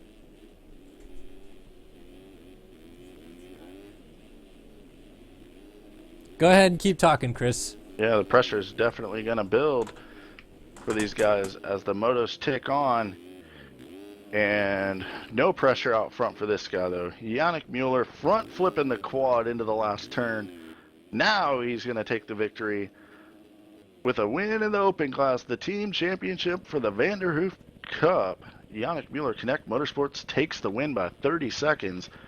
Jack Zars looks pretty solid in second. He's got 30 seconds himself over Twiddle, who has Richards all over him. So here's the battle for third. That's what we want to see right now. Richards wants the move and wants the point, but he also does not want to give up a crash and possibly some positions.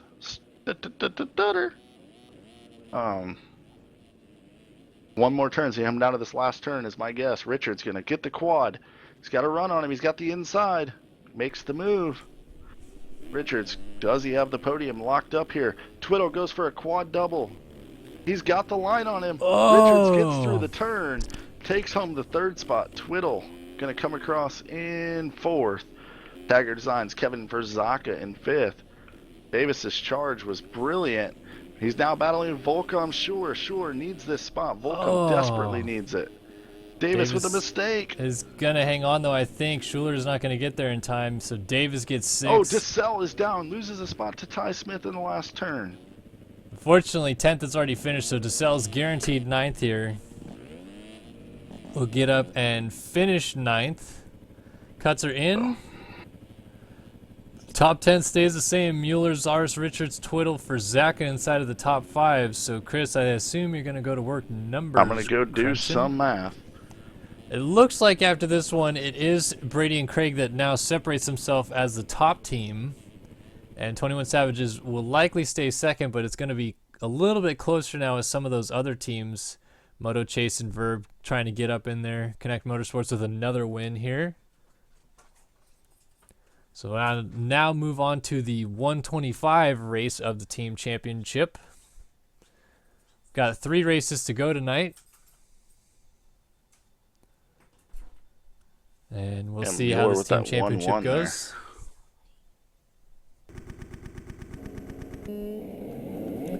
So this one will be a 10-lapper. This is the warm-up lap for these guys.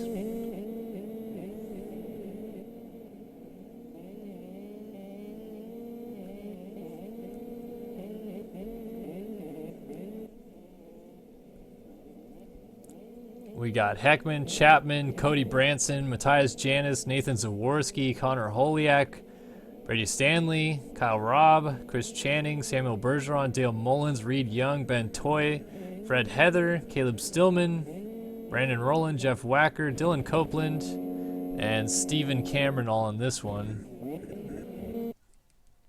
And here we go. Another 10-lapper on the gates. See who we can take a look at. Fred Heather will take a look at again. He's down on the inside here. In between, looks like Jeff Wacker and Caleb Stillman. We got Kyle Robb down the inside. Brady Stanley down the far inside for Team Brady and Craig. And we will go racing once again from Las Vegas. Racing underway, and looks like a pretty good start from a BGFX rider. That might be Branson down the inside. It is. He comes out the whole shot with Toy right there, and Holiak, who did not finish the first 125 race, also there, and Branson blows the corner, so Toy goes into the lead. Holiak second, Heckman third, Robb in fourth, and Mullins right there in fifth. Look at this freight train of riders going through. Heckman tries to jump his way into the lead, but is going to go down. As Holiak has taken the lead away from Ben Toy now.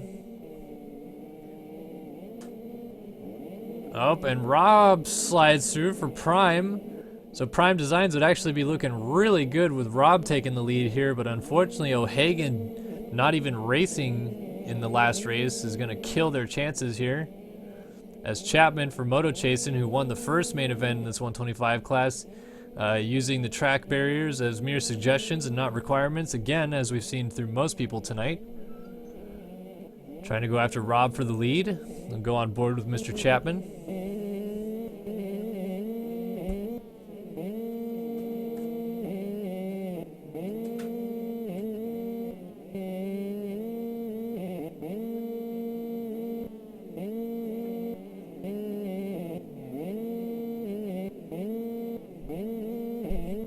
A little mistake. He's going to miss the triple there too.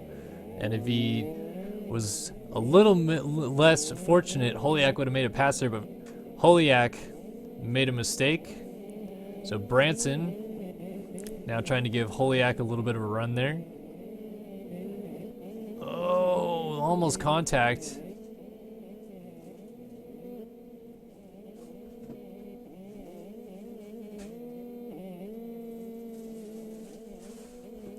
Chapman trying to go after Robb, but Robb's cruising away at the front.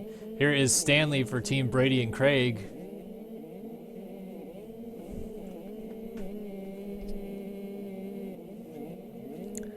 Oh, and that was Holiak going down in the corner, so Stanley picks up another spot. Behind these guys, Ben Toy and Chris Channing coming through, then Heckman. Here's Reed Young for the 21 Savages team, so these guys are probably looking a little bit worse now in comparison to Brady and Craig's team. Brandon Rowland, Dylan Copeland, Fred Heather for Connect Motorsports, Dale Mullins, Nathan Zaworski, Caleb Stillman, Samuel Bergeron, Matthias Janis, Jeff Wacker. Looking through the field here. So Robb cruising at the front. Working on the lap number 3 of this 10-lap race.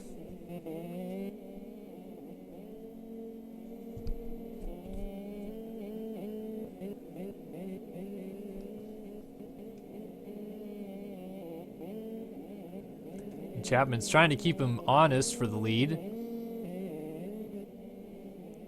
So Chapman trying to do exactly what Yannick Mueller just did and go 1-1 in his class for the night to help out the Moto Chasing team.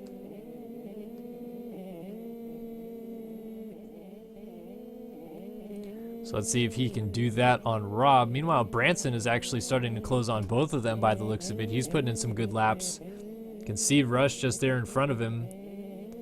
Branson did get the whole shot, but crashed going into the second corner. Somehow still able to come out in a good position here in third. And these guys are long gone in front of everybody else. Stanley 20 seconds back of your race leader. Branson only about 4 seconds back of Kyle Robb. But it's Rob cruising. Let's go on board again with Chapman as he tries to run him down, continuing to run 128s. Oh, Chapman, down he goes. And Branson just at the last minute saw him and just dove off the track not to hit him. So he moves into second, Chapman back to third. Here's Reed Young in fourth for 21 Savages, so it changed hands. We saw Brady was up here, and Brady has gone way back. He's now in about 10th place behind Fred Heather.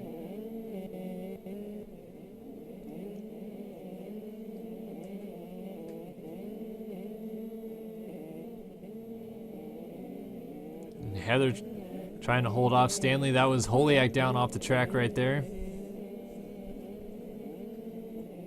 Oh, Heather is going to make a mistake. Stanley charges down the inside. That was interesting. Stanley electing not to go for the main line in that corner and just went straight in on Fred Heather. It cost him as Heather got back by him. Now Heather's jumping over Copeland and gets a spot as Roland was going backwards on the track.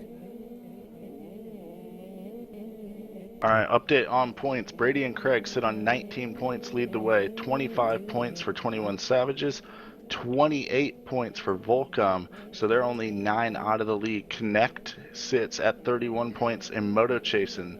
Round out your top 5 with 34 points. Tagger 38, Prime Design 40, EX3 42, Bentley Graphics 44, and Architect now rounding out your top 10 with 46 points. That is your update after that open moto. Well, the bad news for Team Volcom and all that, as you mentioned, they're up there in the running now. Jeff Wacker currently runs in the 16th spot. Otherwise, all the other guys that you mentioned are all still in pretty good positions up here at the front. We've got Reed Young up here for 21 Savages. And we've also got Connect Motorsports Fred Heather is up here, and Brady Stanley for Brady and Craig. Also up here. We're much higher up, though, than where the Team Volcom rider sits. But yeah, that could be a detriment for the Brady and Craig racing team. That could tighten things right back up. They're sitting on a 6-point lead right now.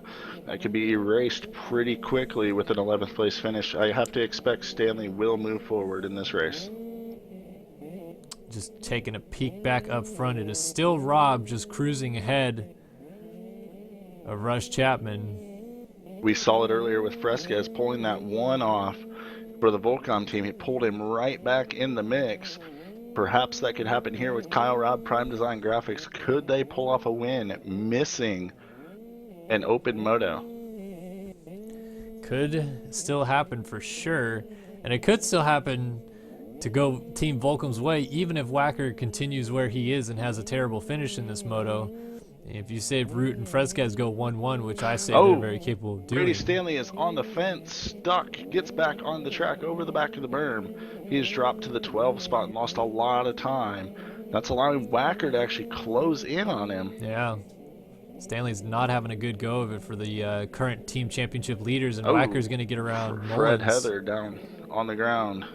And that hurts Connect Motorsports. Team. So Wacker just picked up a spot again, 2 spots. He just moved into 12th. If I've learned anything thus far, it is that it's really unpredictable where these guys are actually going to land. Consistency is so difficult. Kyle Robb is on the ground with the 127 machine. That is Matthias Janis. I don't know what happened there. Janis is jumping back in front of him. Is he going to get out of the way? Yeah, he's just jumping off the track, it looks like, or trying to get out of the way. There he goes. That has allowed Chapman to really close in for Moto Chasing. Riders down everywhere, definitely helping out Brady Stanley right now. He's back into the 9 spot and clawing his way forward. And Whacker's trying to come through as Heather is also following him, and then they just split. Ben Toy was going very slow. Whacker hits the ground. We'll get up in front of another group of riders, though. It's all kicking off. Sitting 5th currently has Chapman running in the 2 spot. Chapman, of course, dominated Moto number 1 of this division. Looks like he might be closing on Kyle Robb. Going on to lap 7 of 10 here in just a moment, so we'll have 6 in the books and 4 to go. Rob's just trying to run smooth laps. Chapman laying the hammer down at 126.6 that time around, to 138 for Rob. Of course, he had that mistake crash with the lap rudder. Keeping this thing interesting. Man, Chapman is just ringing out that 125. We're going to go on board with him again. Lappers in the way now. A lot of lappers, actually. Rob is kind of stuck in the midst of them. Just a freight train of riders through here.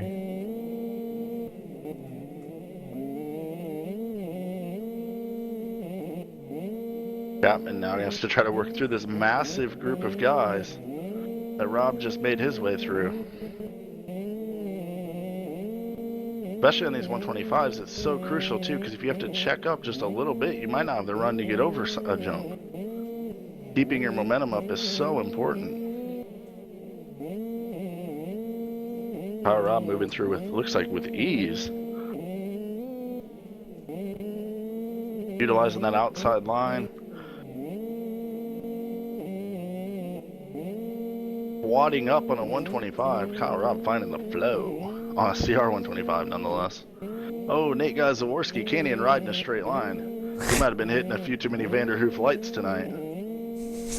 Being of that, let's do a top 10 rundown brought to you by Vanderhoof Light.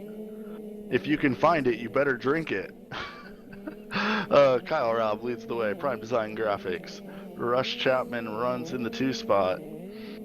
Cody Branson's ripping in 3rd right now on the 317. Connor Holyak still in the moto so far. Bird Moto rider runs in 4th with Reed Young, the 21 Savages rider. Gonna go around him actually into the number 4 spot. So things looking great for 21 Savages right now to put a dent back in the lead of Team Brady and Craig. They moved around Holyak. Heckman, Team MGX, runs in 6th. Brandon Rowland, Bike Graphics, 7th. Brady Stanley's found himself in 8th right now. Maybe trying to just salvage a score here at this point. Maybe get a couple late moto passes on the 22. Architect brings you Chris Channing in 9th. Whacker, Team Volcom, rounds out your top 10. Brought to you by Vanderhoof Light. Head over to the concession stand and get yourself an ice-cold Vanderhoof Light. If you can find it, you better drink it.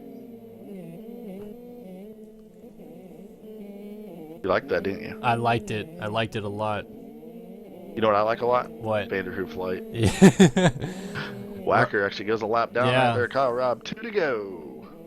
Look at that. Chapman, a 125.6 says, I want 1-1 scores on the board. Putting up the deuce. Oh, Rob just made a big mistake, and if Chapman didn't go down right there, I think he would add a shot at him, as Rob did not do the Supercross triple. And then Branson just split some lappers that were down. Reed Young still ahead of Holyak, and Roland is now in front of Heckman. Pretty spread out field right now. Jeff Whacker not getting out of the way right now for Kyle Robb, which, granted, he did move once, or got past once, made the pass back, and I believe Robb might have went down. He did. Chapman got a lot of work to do, though. 6 seconds and a lap to go. Make that 5.5, and Robb just missed the triple. I've seen it. Seems like every time Kyle's out front, the gap might be big, but it ends up small by the end of the race. He seems to lose a little focus. Yeah. Sometimes he still wins, but I've seen him actually blow leads like this previously. Makes me a little nervous for the Prime Design graphics writer who need to put a 1 on the board. Rush Chapman is not going to let off. He's still using some interesting lines of choice there. Yeah. I'm going to save this demo and just use it when people complain about SpongeBob's from here on out. I was going to say, you should definitely, if not add collisions to SpongeBob's again, do something about it, because this is ridiculous. All right, 3.5 seconds and 1 lap to go, and a lapped rider. That'd be Jeff Wacker again in front of Kyle Robb. I'm sure Wacker just trying to get as many laps in as possible positions as he can, but also don't want to risk getting a DQ here. Sacrifice his team's performance. Robb not going to even give him a chance. Going to blow right on by. Yeah, I mean, Wacker was trying to do the best he could to get out of the way on the inside there, but he was in the main line the whole time. Chapman made a mistake. He's now 8 seconds back. Branson about 8 behind him. Holyak's gotten Reed Young, so Young drops into the 5 spot now. It's crazy how much of a gap that these guys have between each other. I mean, Branson is miles ahead of Holyak in 4th right now. Like, the gaps have been established so big through this race, and it's just 10 laps. I think it's the mistakes get highlighted so much on these smaller bikes. Yeah. And you can lose so much time with one little mistake. And also a lot of skill levels represented out on the track as well. Expert skill level for the 23 of Kyle Robb, Prime Design Graphics, trying to claw his team back into this thing. Yep, It's Newt gonna quad up on the CR, come around the corner, and take the W. Moto number 2 of the 125 class team championship and Las Vegas on the strip. Kyle Robb. Chapman has Branson fairly close, but Branson just went down. Reed Young was down as well, so Holyak goes into the 4 spot. Stanley is able to claw his way back up further inside of the top 10. Yeah, he's up to 6th now, so Wacker ended up 9th, so that helps out Volcom a little bit.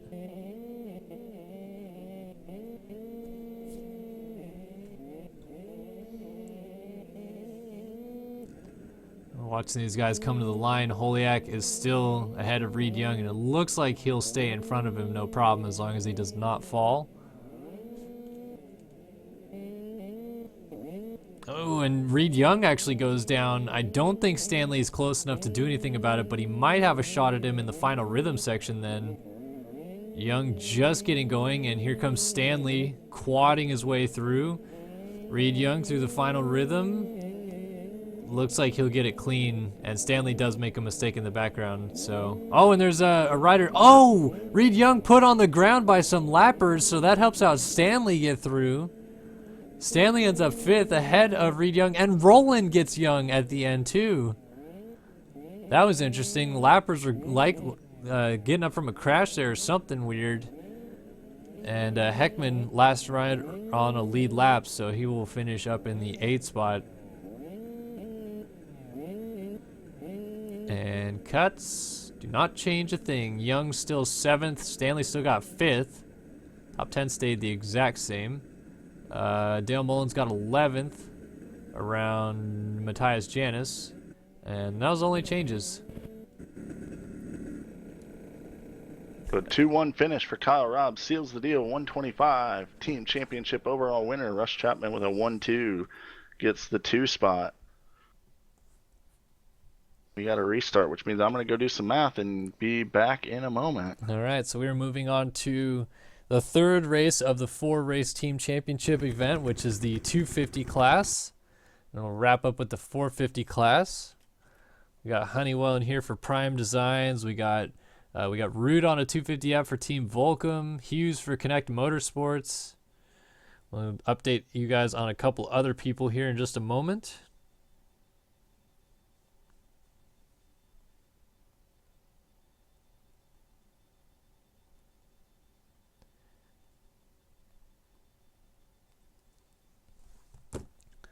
Waiting on 237 to load, which is Jake Warden by the looks of it, by people complaining in chat.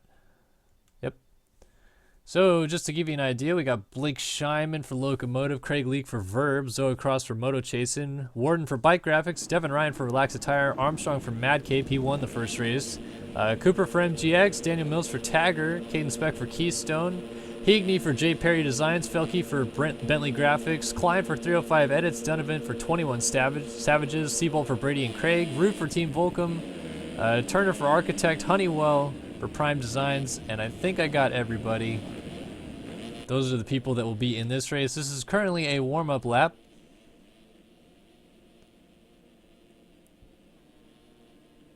And they're saying Jake Warden got out of virtual memory, but he's just reconnected and got readied up from the servers, so he should be good to go.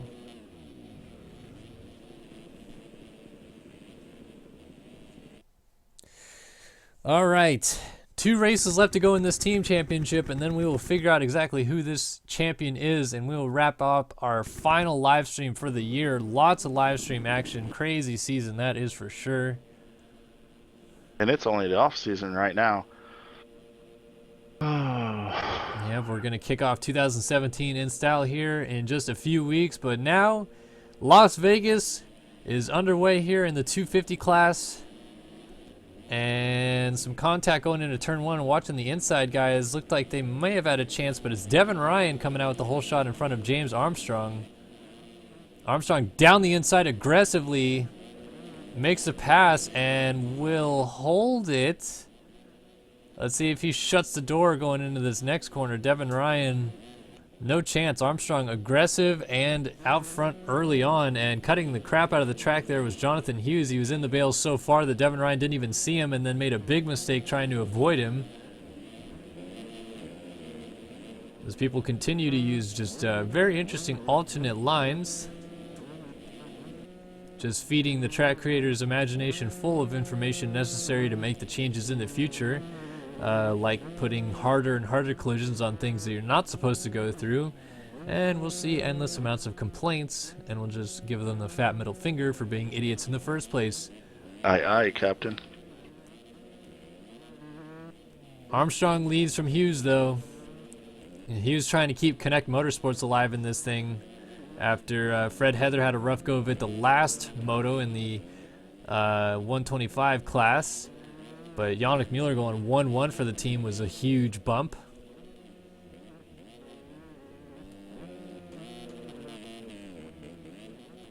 Armstrong is trying to hang on, but Hughes is coming after him. Oh, mistake gets in the bales. Let's go on board the 134, who seems to be on a mission right here.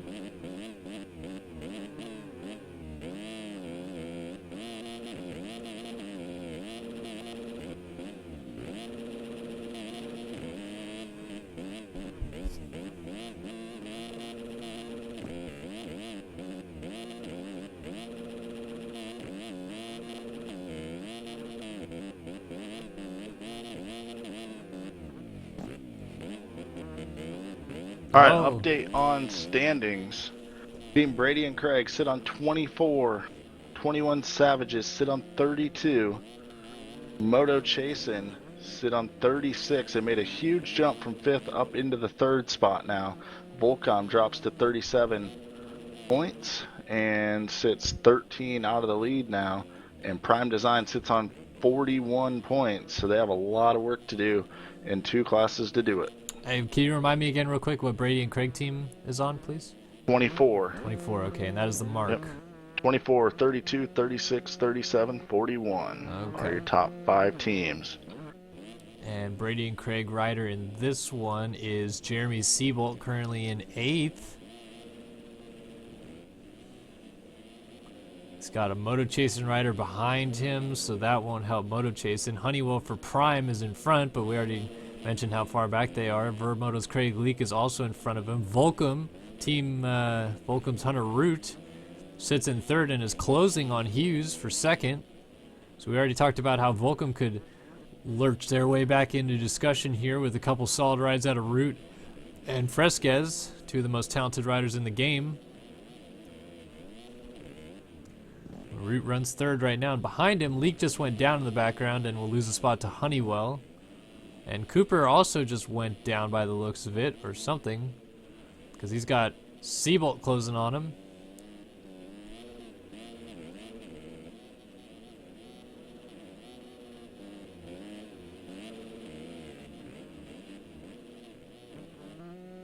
I'm gonna go on board with Hunter Root now after we saw what Hughes was doing.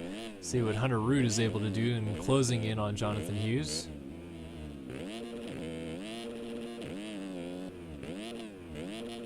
Oh, Hughes down, so Root into the second spot. He's 5 seconds back of your race leader, James Armstrong. I want to just quickly see what lap Armstrong runs this time by. Do a little lap comparison here.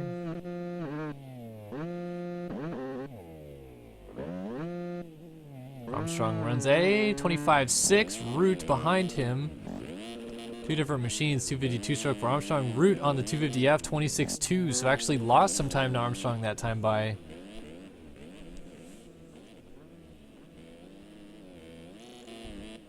Honeywell up to third for Prime, and Leak up to fourth for Verb, so Hughes has gone backwards, and Seabolt's now into sixth for Brady and Craig's team. Seabolt getting out of shape, exiting the whoops there.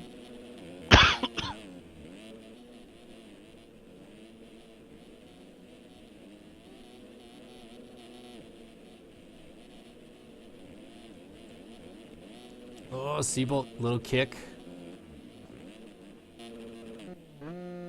Armstrong cruising away at the front, though. Not a lot of battling going on yet. Well, Leak is closing in on Honeywell. Battle for third is brewing.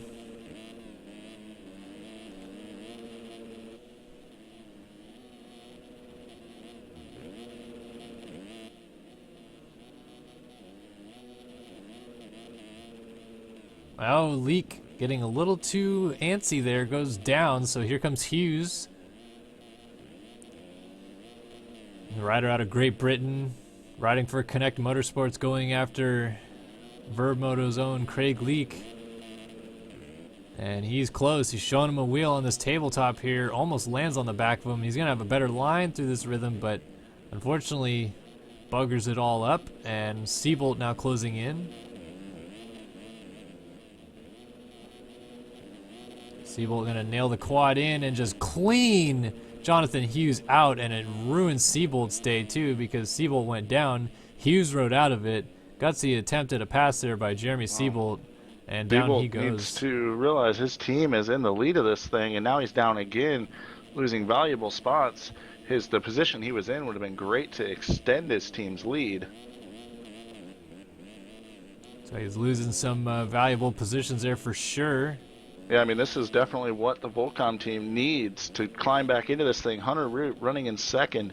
Although a 1 would be nice, a 2 would not be bad, especially if Brady and Craig rider Jeremy Seabolt stays back in the 8th spot.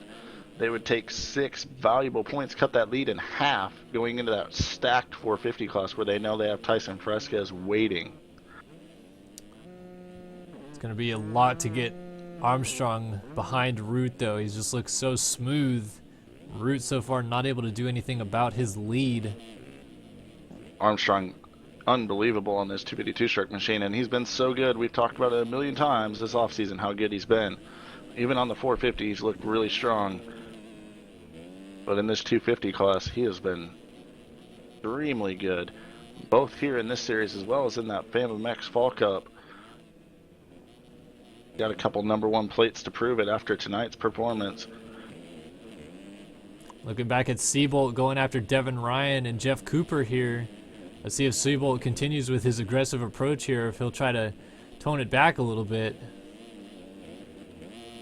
He's got a lot of riders right in front of him. He's got a lot of potential positions, potential points right there. Oh, into Devin Ryan. Ryan had stood him back up, but Ryan still was not able to clear the finish line jump. Seabolt is able to, well, cases it. And they stay just about the same distance apart. Ryan into the bales. Seabolt trying to get to his inside, but tucks back in nicely.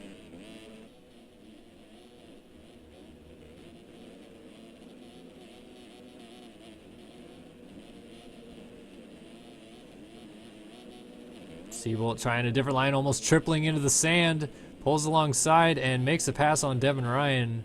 And, oh, Craig Leak gets into the side of Hughes, who was down, and then Hughes tries to go around him and then just gets taken out by Leak. I almost feel like Leak aimed for his front tire there. I don't know. Either that was a happy accident. Yeah, I don't know. Either way, Benefactor Siebold. there. Team Brady and Craig. Yeah. Back to the 6th spot. Make that 5th with a mistake from Leak. And here comes Devin Ryan again, trying to get his way back into discussion. As he makes a mistake, Leak is going to jump onto his back almost. Now Devin Ryan is doing some magic manning. 126.5 for Armstrong out front. Root 125.2 is laying the heaters down. Problem is Armstrong consistently going really fast as well. Most guys Root would have already caught and blown past by now.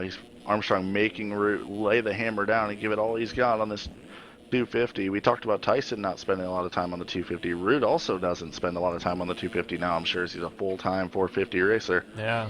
Great battle between Leak and Ryan here is going to give Leak a spot as Ryan misses the quad out. They're still battling it out, and right in front of them is Siebold, who's actually starting to get away from them after they were battling. Siebold salvage mode right now. A top 5 would set them really nicely going into this last moto, but they need every point they can get. Remember how stacked that 450 division is. Yeah. Oh, and there's a... Whoa, that was Daniel Mills down on the ground, and Siebold almost got into him. He's trying to close up on Jeff Cooper for MGX, who had... The MGX team had a really rough go of it the first time through the order, but Heckman just put in a solid ride the last race in the 125 class, and now Cooper finds himself up here running a strong ride as well. The wheels have come off the 21 Savages machine.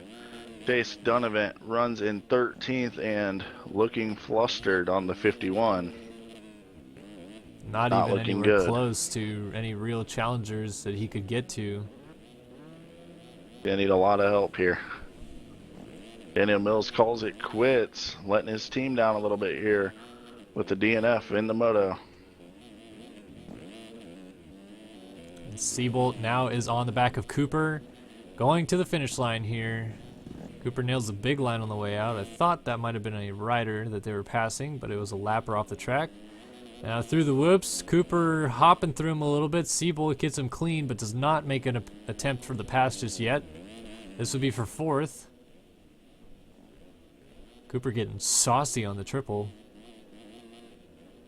Yeah, pretty much staying the same out front for Armstrong over Hunter Root. Siebold really in a position here where he doesn't have to push it too much. He can run around and get a 5th if it happens. And Cooper makes a mistake and goes wide, and Siebold says, "I'll take that, thank you very much." Gets the pass done. Question in chat is, who is Brady and Craig's 450 rider? It's, Jeremy Shipley, very capable of bringing this thing home for those guys. As Siebold continues to use lines off the track, as the track markers are just mere suggestions to him.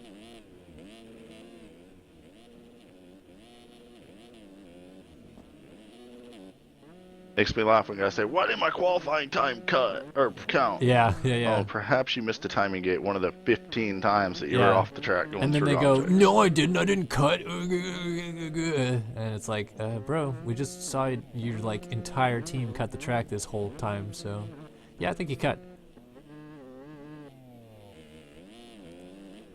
All right. Joys of giving people a week or close to a week on the track. They get to really study where the timing gates are and are not. No kidding. All right. People up to 4th. Coming to the line this time by for Armstrong. It'll be the white flag. I just don't see Root doing anything more than he is here to get to him. Armstrong's just riding too smooth. Yeah, I mean, he's in the 125s, 126s. It seems like every single lap.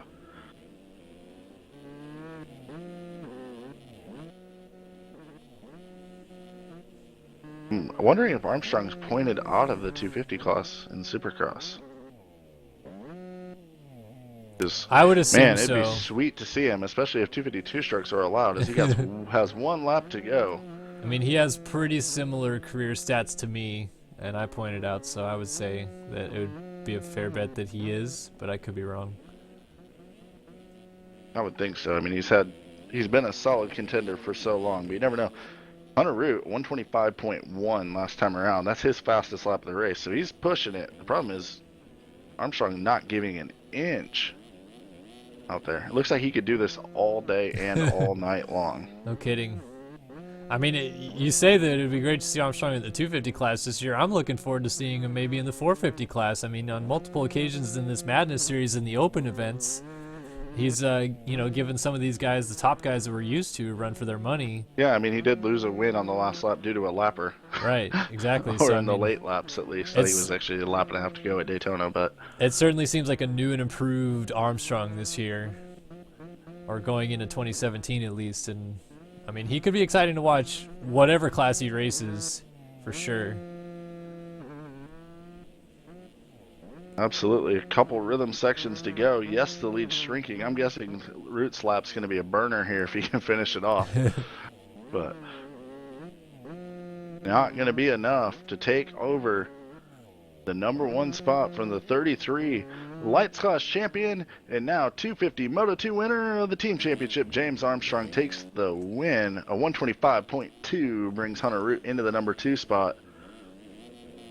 Honeywell, Siebold, Cooper, I mean, they're all pretty spread out. I think they're going to stay where they're at. Sean Klein and Craig Leake fairly close. Hughes dumps it, but he's a lap ahead of Zoa Cross.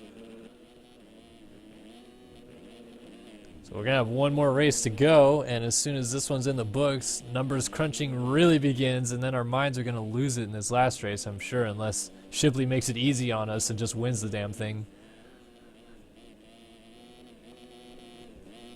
Devin Ryan is doing a solid job at holding off Craig Leake and Jeff Cooper. Pressure from behind is mounting. Cooper wants that spot, trying to quad and goes down. Devin Ryan misses up the rhythm section. Where did Leake go? Leake also lost another spot to Klein. Cooper is on the other side of the track trying to get going, so Ryan will take home 5th. Klein picks up a 6th, and to the line, Jeff Cooper versus Craig Leake. Cooper down the inside, aggressive, puts him wide, and they're stuck in the berm, and Hughes says, thank you, I will take 8th. Or 7th, rather, as Leake ends up 8th. And Cooper will come across in 9th. Cuts are in. Leake ended up getting Hughes back on cuts. Klein got Ryan on cuts. And Armstrong hung on for the win for that. So let's see outside of the top 10 if anything changed. Oh, crap. So... No. Klein 5th. Ryan 6th.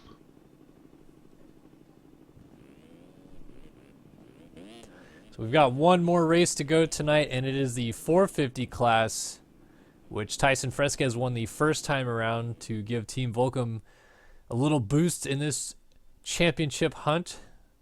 And Root with a 2nd there will obviously close Volcom in a little bit, as Chris is currently crunching the numbers a little bit. Brady and Craig's team surely is still leading after a 4th place finish from Siebold out of that one. So really they will just need probably a solid top 10 finish, I would say, out of Shipley in this next one, which he's obviously very capable of doing in order to win this team championship here.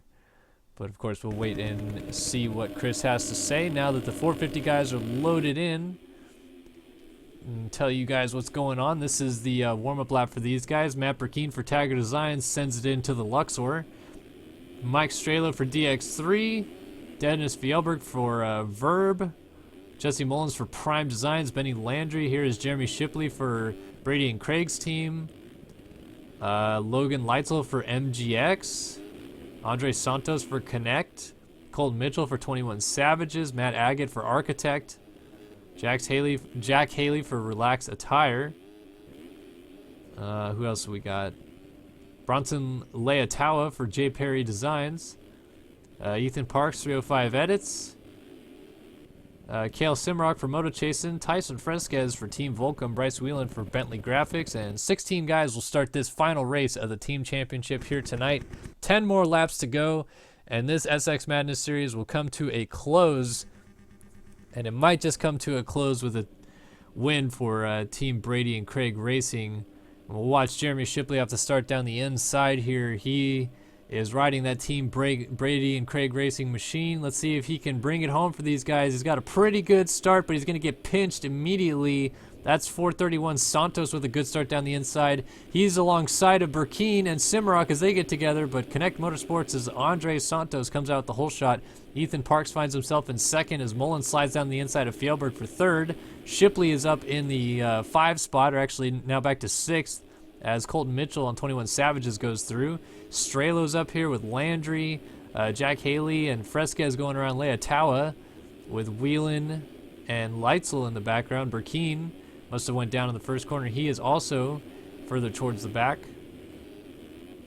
Santos has a comfortable lead as now Shipley moves into third, which is really helping out that Brady and Craig Racing team's effort to take this thing home no problem. It's right behind 21 Savages rider Colton Mitchell.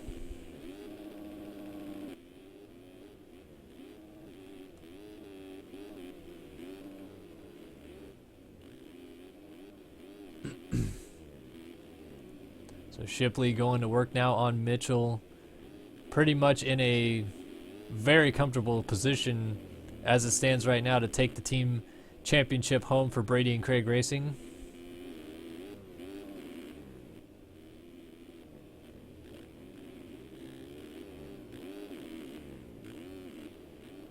And Shipley going on, off, quad, double through that rhythm. Not a common rhythm we've been seeing from those guys. So let's go on board with him as he tries to run down Mr. Colton Mitchell. Working lap 2 of 10 here. Final round of the SX Madness Series in the Team Championship event. Lights Championships have already wrapped up. And the Open Class Racing, which was on Thursday night earlier this week, you can catch the rebroadcast of that live stream up on our YouTube channel right now. This is the last race of the season that we are broadcasting. Happy to bring it to a close from Las Vegas. Battle for the lead is shaping up, though. Mitchell is on Santos. The very young American Colton Mitchell, only 14 years of age. All right, so an update on the points. Brady and Craig sit on 28 points. Volcom has moved into second with 39 points, so they're 11 points back. They need a huge performance in this last moto. 21 Savages on to 43, Prime Design 44, and Moto Chasin 46. That's where the real battle comes in for that final podium spot, as they're a long ways out of this thing. Yeah. And don't really have a shot at winning it. But Volcom can pull it off with a performance in this last moto and a little bit of luck. Yeah, Mitchell just went to the lead for 21 Savages, and Shipley moved into second as Santos blew it. But Shipley, where he is just going to be untouched tonight. Fresquez is really the only hope for Volcom here. But they're, like you said, 11 points back. And he needs to win, and he's fifth. And Shipley basically needs to finish outside of the top 10 at that point.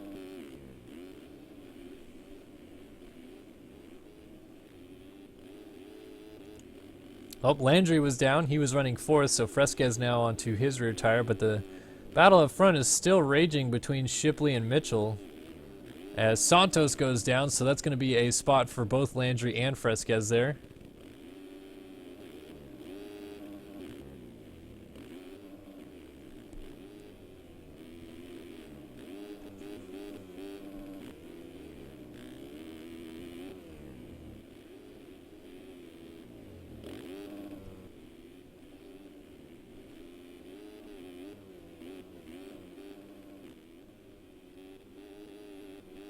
Man, Mitchell riding like a man possessed out front right now. Shipley just keeping the gap close.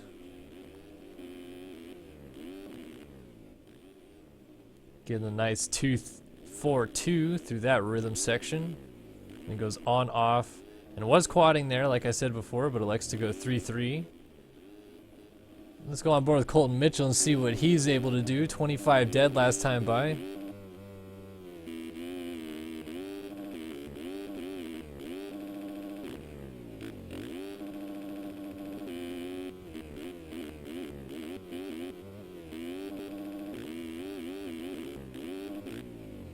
Wow, Mitchell almost tripled over the big hump going into the cocaine rollers. No, I just saw that. It was like he just kind of tapped it and then floated back down into the rollers below. Just hauling the mail right now is Colton Mitchell.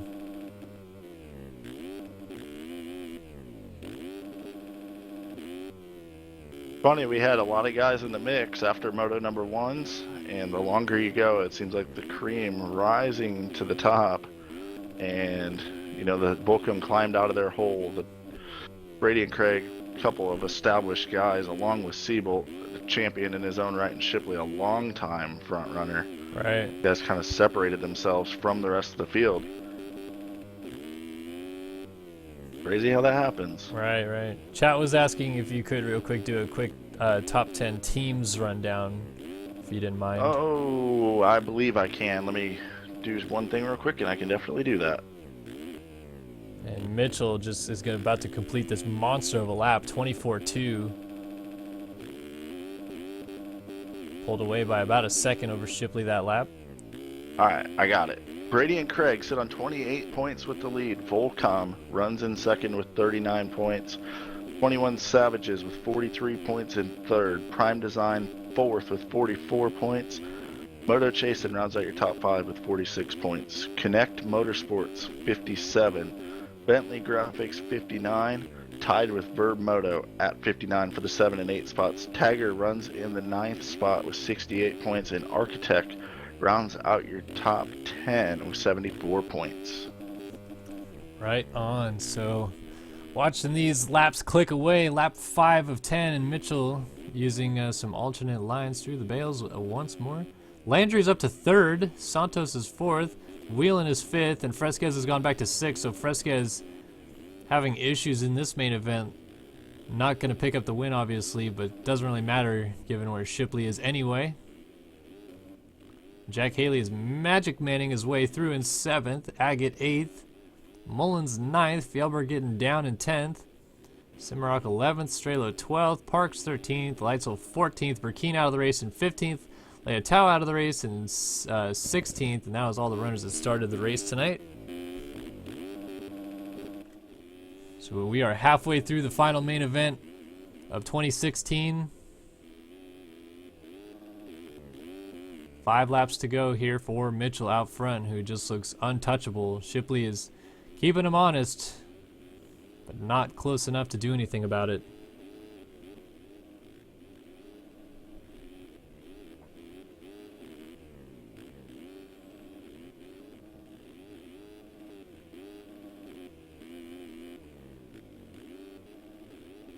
Benny Landry, though, putting a nice charge on here in 3rd. Trying to close things down. Let's see what kind of lap time he just ran. 25-2 for the 88 machine, so Landry looking strong.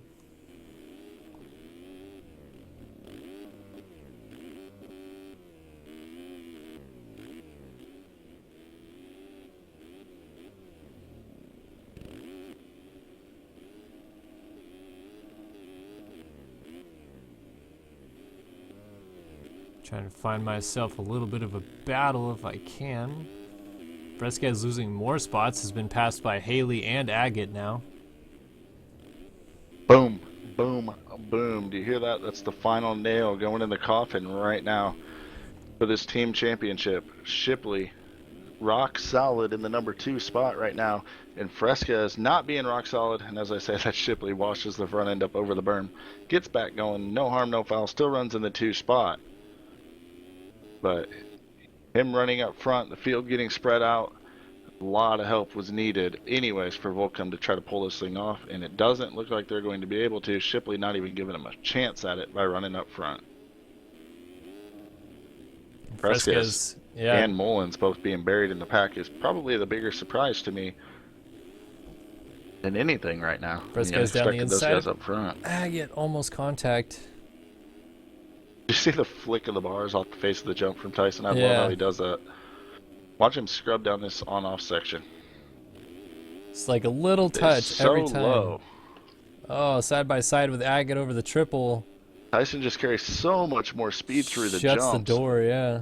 That really demonstrates the top guys, and it's not just Tyson. I mean, the Hunter Roots and whatnot, they all do it, but they carry so much speed through the jump faces. Tyson, I feel like, brought that to the game and really changed the face of it. And then Hunter Root, I would say, kind of perfected it. Now Tyson trying to take it to yet another level. Man, he is really pushing the envelope, trying to pick up some positions. As it stands, I believe Volcom would still finish 2nd, but it's close. Don't see a team that could pass him, although here comes Santos on the back of Shipley now. The 21 Savages are only 4 points back from Volcom coming into this thing.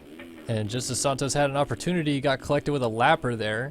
So Shipley hangs on for second. Landry is still right there in third, though.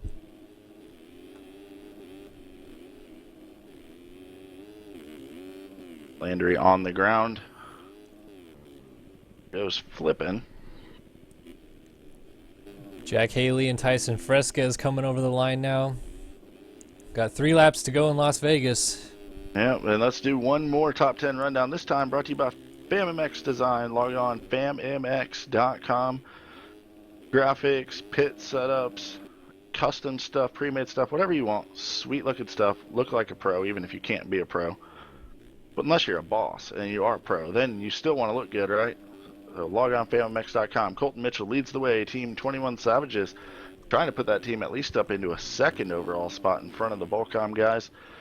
Leads the way on the number 10, 17 seconds back. Jeremy Shipley doing what he needs to do for the Brady and Craig team. Putting her down in the number 2 spot. Santos giving chase, 4 seconds back. Connect Motorsports having a strong showing here. Very well will end up in the top 5 of this thing when it's all said and done. Benny Landry Bike Graphics runs in 4th. Jack Haley Relax Attire running in the number 5 spot, but he's got a flying Tyson Fresquez all over him. Tyson checks up a bit as he missed well, actually he got into the back of the lag from Haley as he disappeared. But I think he also checked up because he missed the track a little there and didn't want to make the pass that way. Usually something you will see from the veteran Fresquez, really respectful about that type of stuff on the 21 machine, Team Volcom. He's running 6th right now. He needs some spots, I believe, as they only have a 4-point lead over the Savages, and Colton Mitchell, one of the 21 Savages, rides out front. Fresquez 6th. Wheelan, Bentley Graphics, runs 7th. Matt Agate, Dennis Fieldberg battling it out over the 8 and 9 spot. Agate holds the spot for Architect right now. Verb Motos, Fieldberg wants it. Fieldberg had a fiery first moto and makes Whoa, what in goes the right hell? through Agate and then goes to the deck. That was And weird. rounding out the top 10 rundown brought to you by FamMX.com is Prime Designs rider Jesse Mullins on the number 9, not having his best performance in this moto. That is your top 10 rundown, FamMX.com. Log on, buy some stuff. Sales at FamMX.com. Tell Blake that the Race Factory Gaming Crew sent you. He will hook you up like a tow truck. Yeah.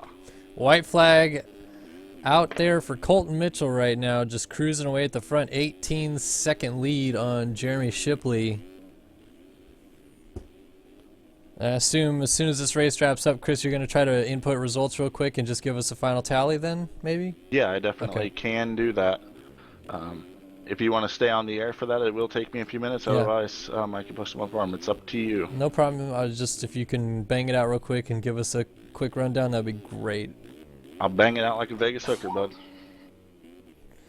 All right, Mitchell. They just pointed out in chat too, which is kind of funny. If Mitchell finishes where he does and Fresquez stays where he does, then 21 Savages will pass Team Volcom for second in the team championship. But, and I don't know if you know this, Chris, but Colton Mitchell's actually riding a Team Volcom bike right now. No, I didn't know that, but Fresquez actually did just get up off the ground as well. So Wow, yeah. not going well for the 21. So 21 Savages will pass Team Volcom by passing the team on their own bike, basically, which is interesting. Oh, Jack Haley has gone MIA. So here comes Right now. Mitchell down to the line, cruising his way through, quadding his way to the line. And Mitchell will take the win in the final race of the team championship in the 450 division. Jeremy Shipley is going to bring this thing home for Brady and Craig Racing with a solid second place. Just what they needed, just what the doctor ordered. And Brady and Craig Racing wins the team championship here tonight. Andre Santos, as you mentioned, giving Connect Motorsports a really good shot at finishing top 5 in this event with a 3rd. Bryce Wheelan, Bentley Graphics, putting a solid effort in for these guys here. Going to pick up a 4th, relatively uncontested. Fresquez coming from 5th here. Going to keep things really close with Moto, or I'm sorry, 21 Savages team. But Fresquez will end up 5th in the end. Dennis Fjellberg charged his way through. Stayed up super late. I mean, at this point, with as late as it is here, it's almost the sunrise in Norway. And he's going to take home a 6th place here for the Verb Moto team as long as he gets it back going. There he goes, 6th, ahead of Benny Landry, who finishes 7th for Bike Graphics. 8th, Matt Agate for Architect. Jack Haley appears to have lagged out or is out of the race in 9th. Mullins also out of the race in 10th. 11th was Strelo. 12th was Parks, and here comes 13th, Kale Samarok to the line, just ahead of somebody. Leitzel, who is not about to cross the finish line, I don't believe, because he must have missed some timing gates or something. Yeah, he missed some timing gates, so not going to get counted there. Something's going on. Missed some timing gates really far away. Gonna try again and see if he can get across the line. No, I guess. he's not anywhere close. You might as well kick him because I'm clear across the map with my cameras. Let's see. All right. Like that's been done. And no change inside of the top 10. Mitchell still wins it. And Craig and Brady Racing takes home the team championship. And we're going to stay on air for just a couple minutes here as Chris bangs out those final results real fast for us. And maybe Mike Strela will give us a show. Nope. Server is off, so maybe I'll give you guys a show. Just need to change my gearing for a second. Oh, my setup. You guys can see it. It looks great. I'm going to do some riding in the server while Chris gets things figured out. Whoops.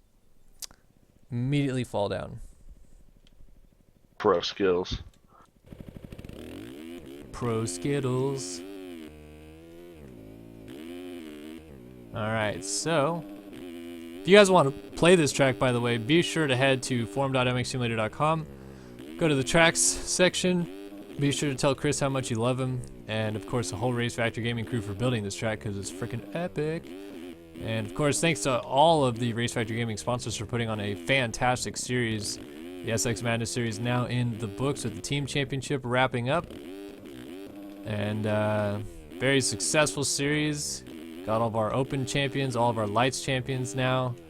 And we're just waiting on hearing the team championship results, and then we will go off air for the season and come back next time.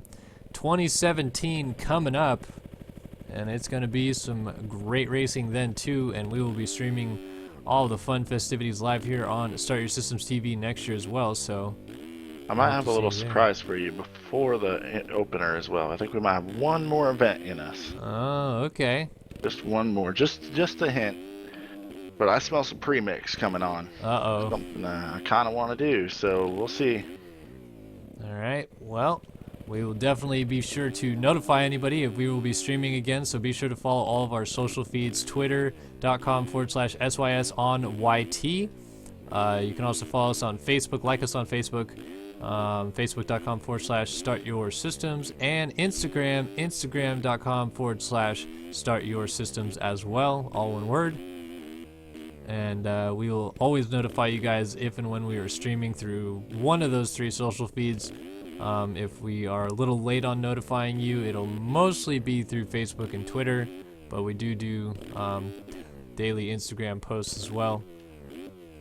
And of course, subscribe to our YouTube channel if you haven't already, and you'll be able to catch this broadcast on our YouTube channel tomorrow. So anything that you may have missed from tonight's action. Snobby Steven, I have to ride third person because riding this game in first person makes me nauseous. Too much movement out of the rider in this game.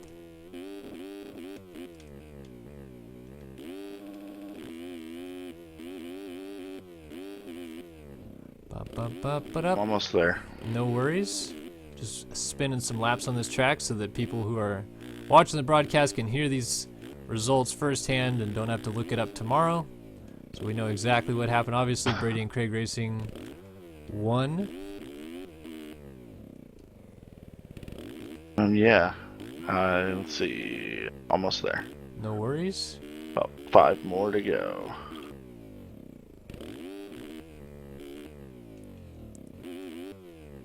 I'll go try to do my flips and tricks over here on the FMX course.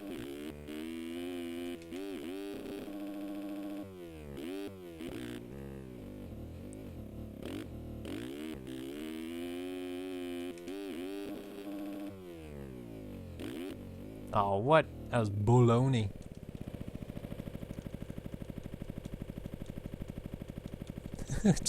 Jeff Wacker getting pumped in chat.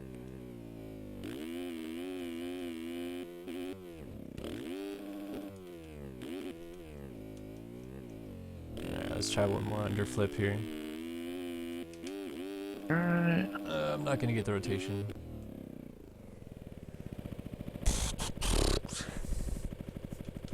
Oh, what-oh. Oh, what-oh.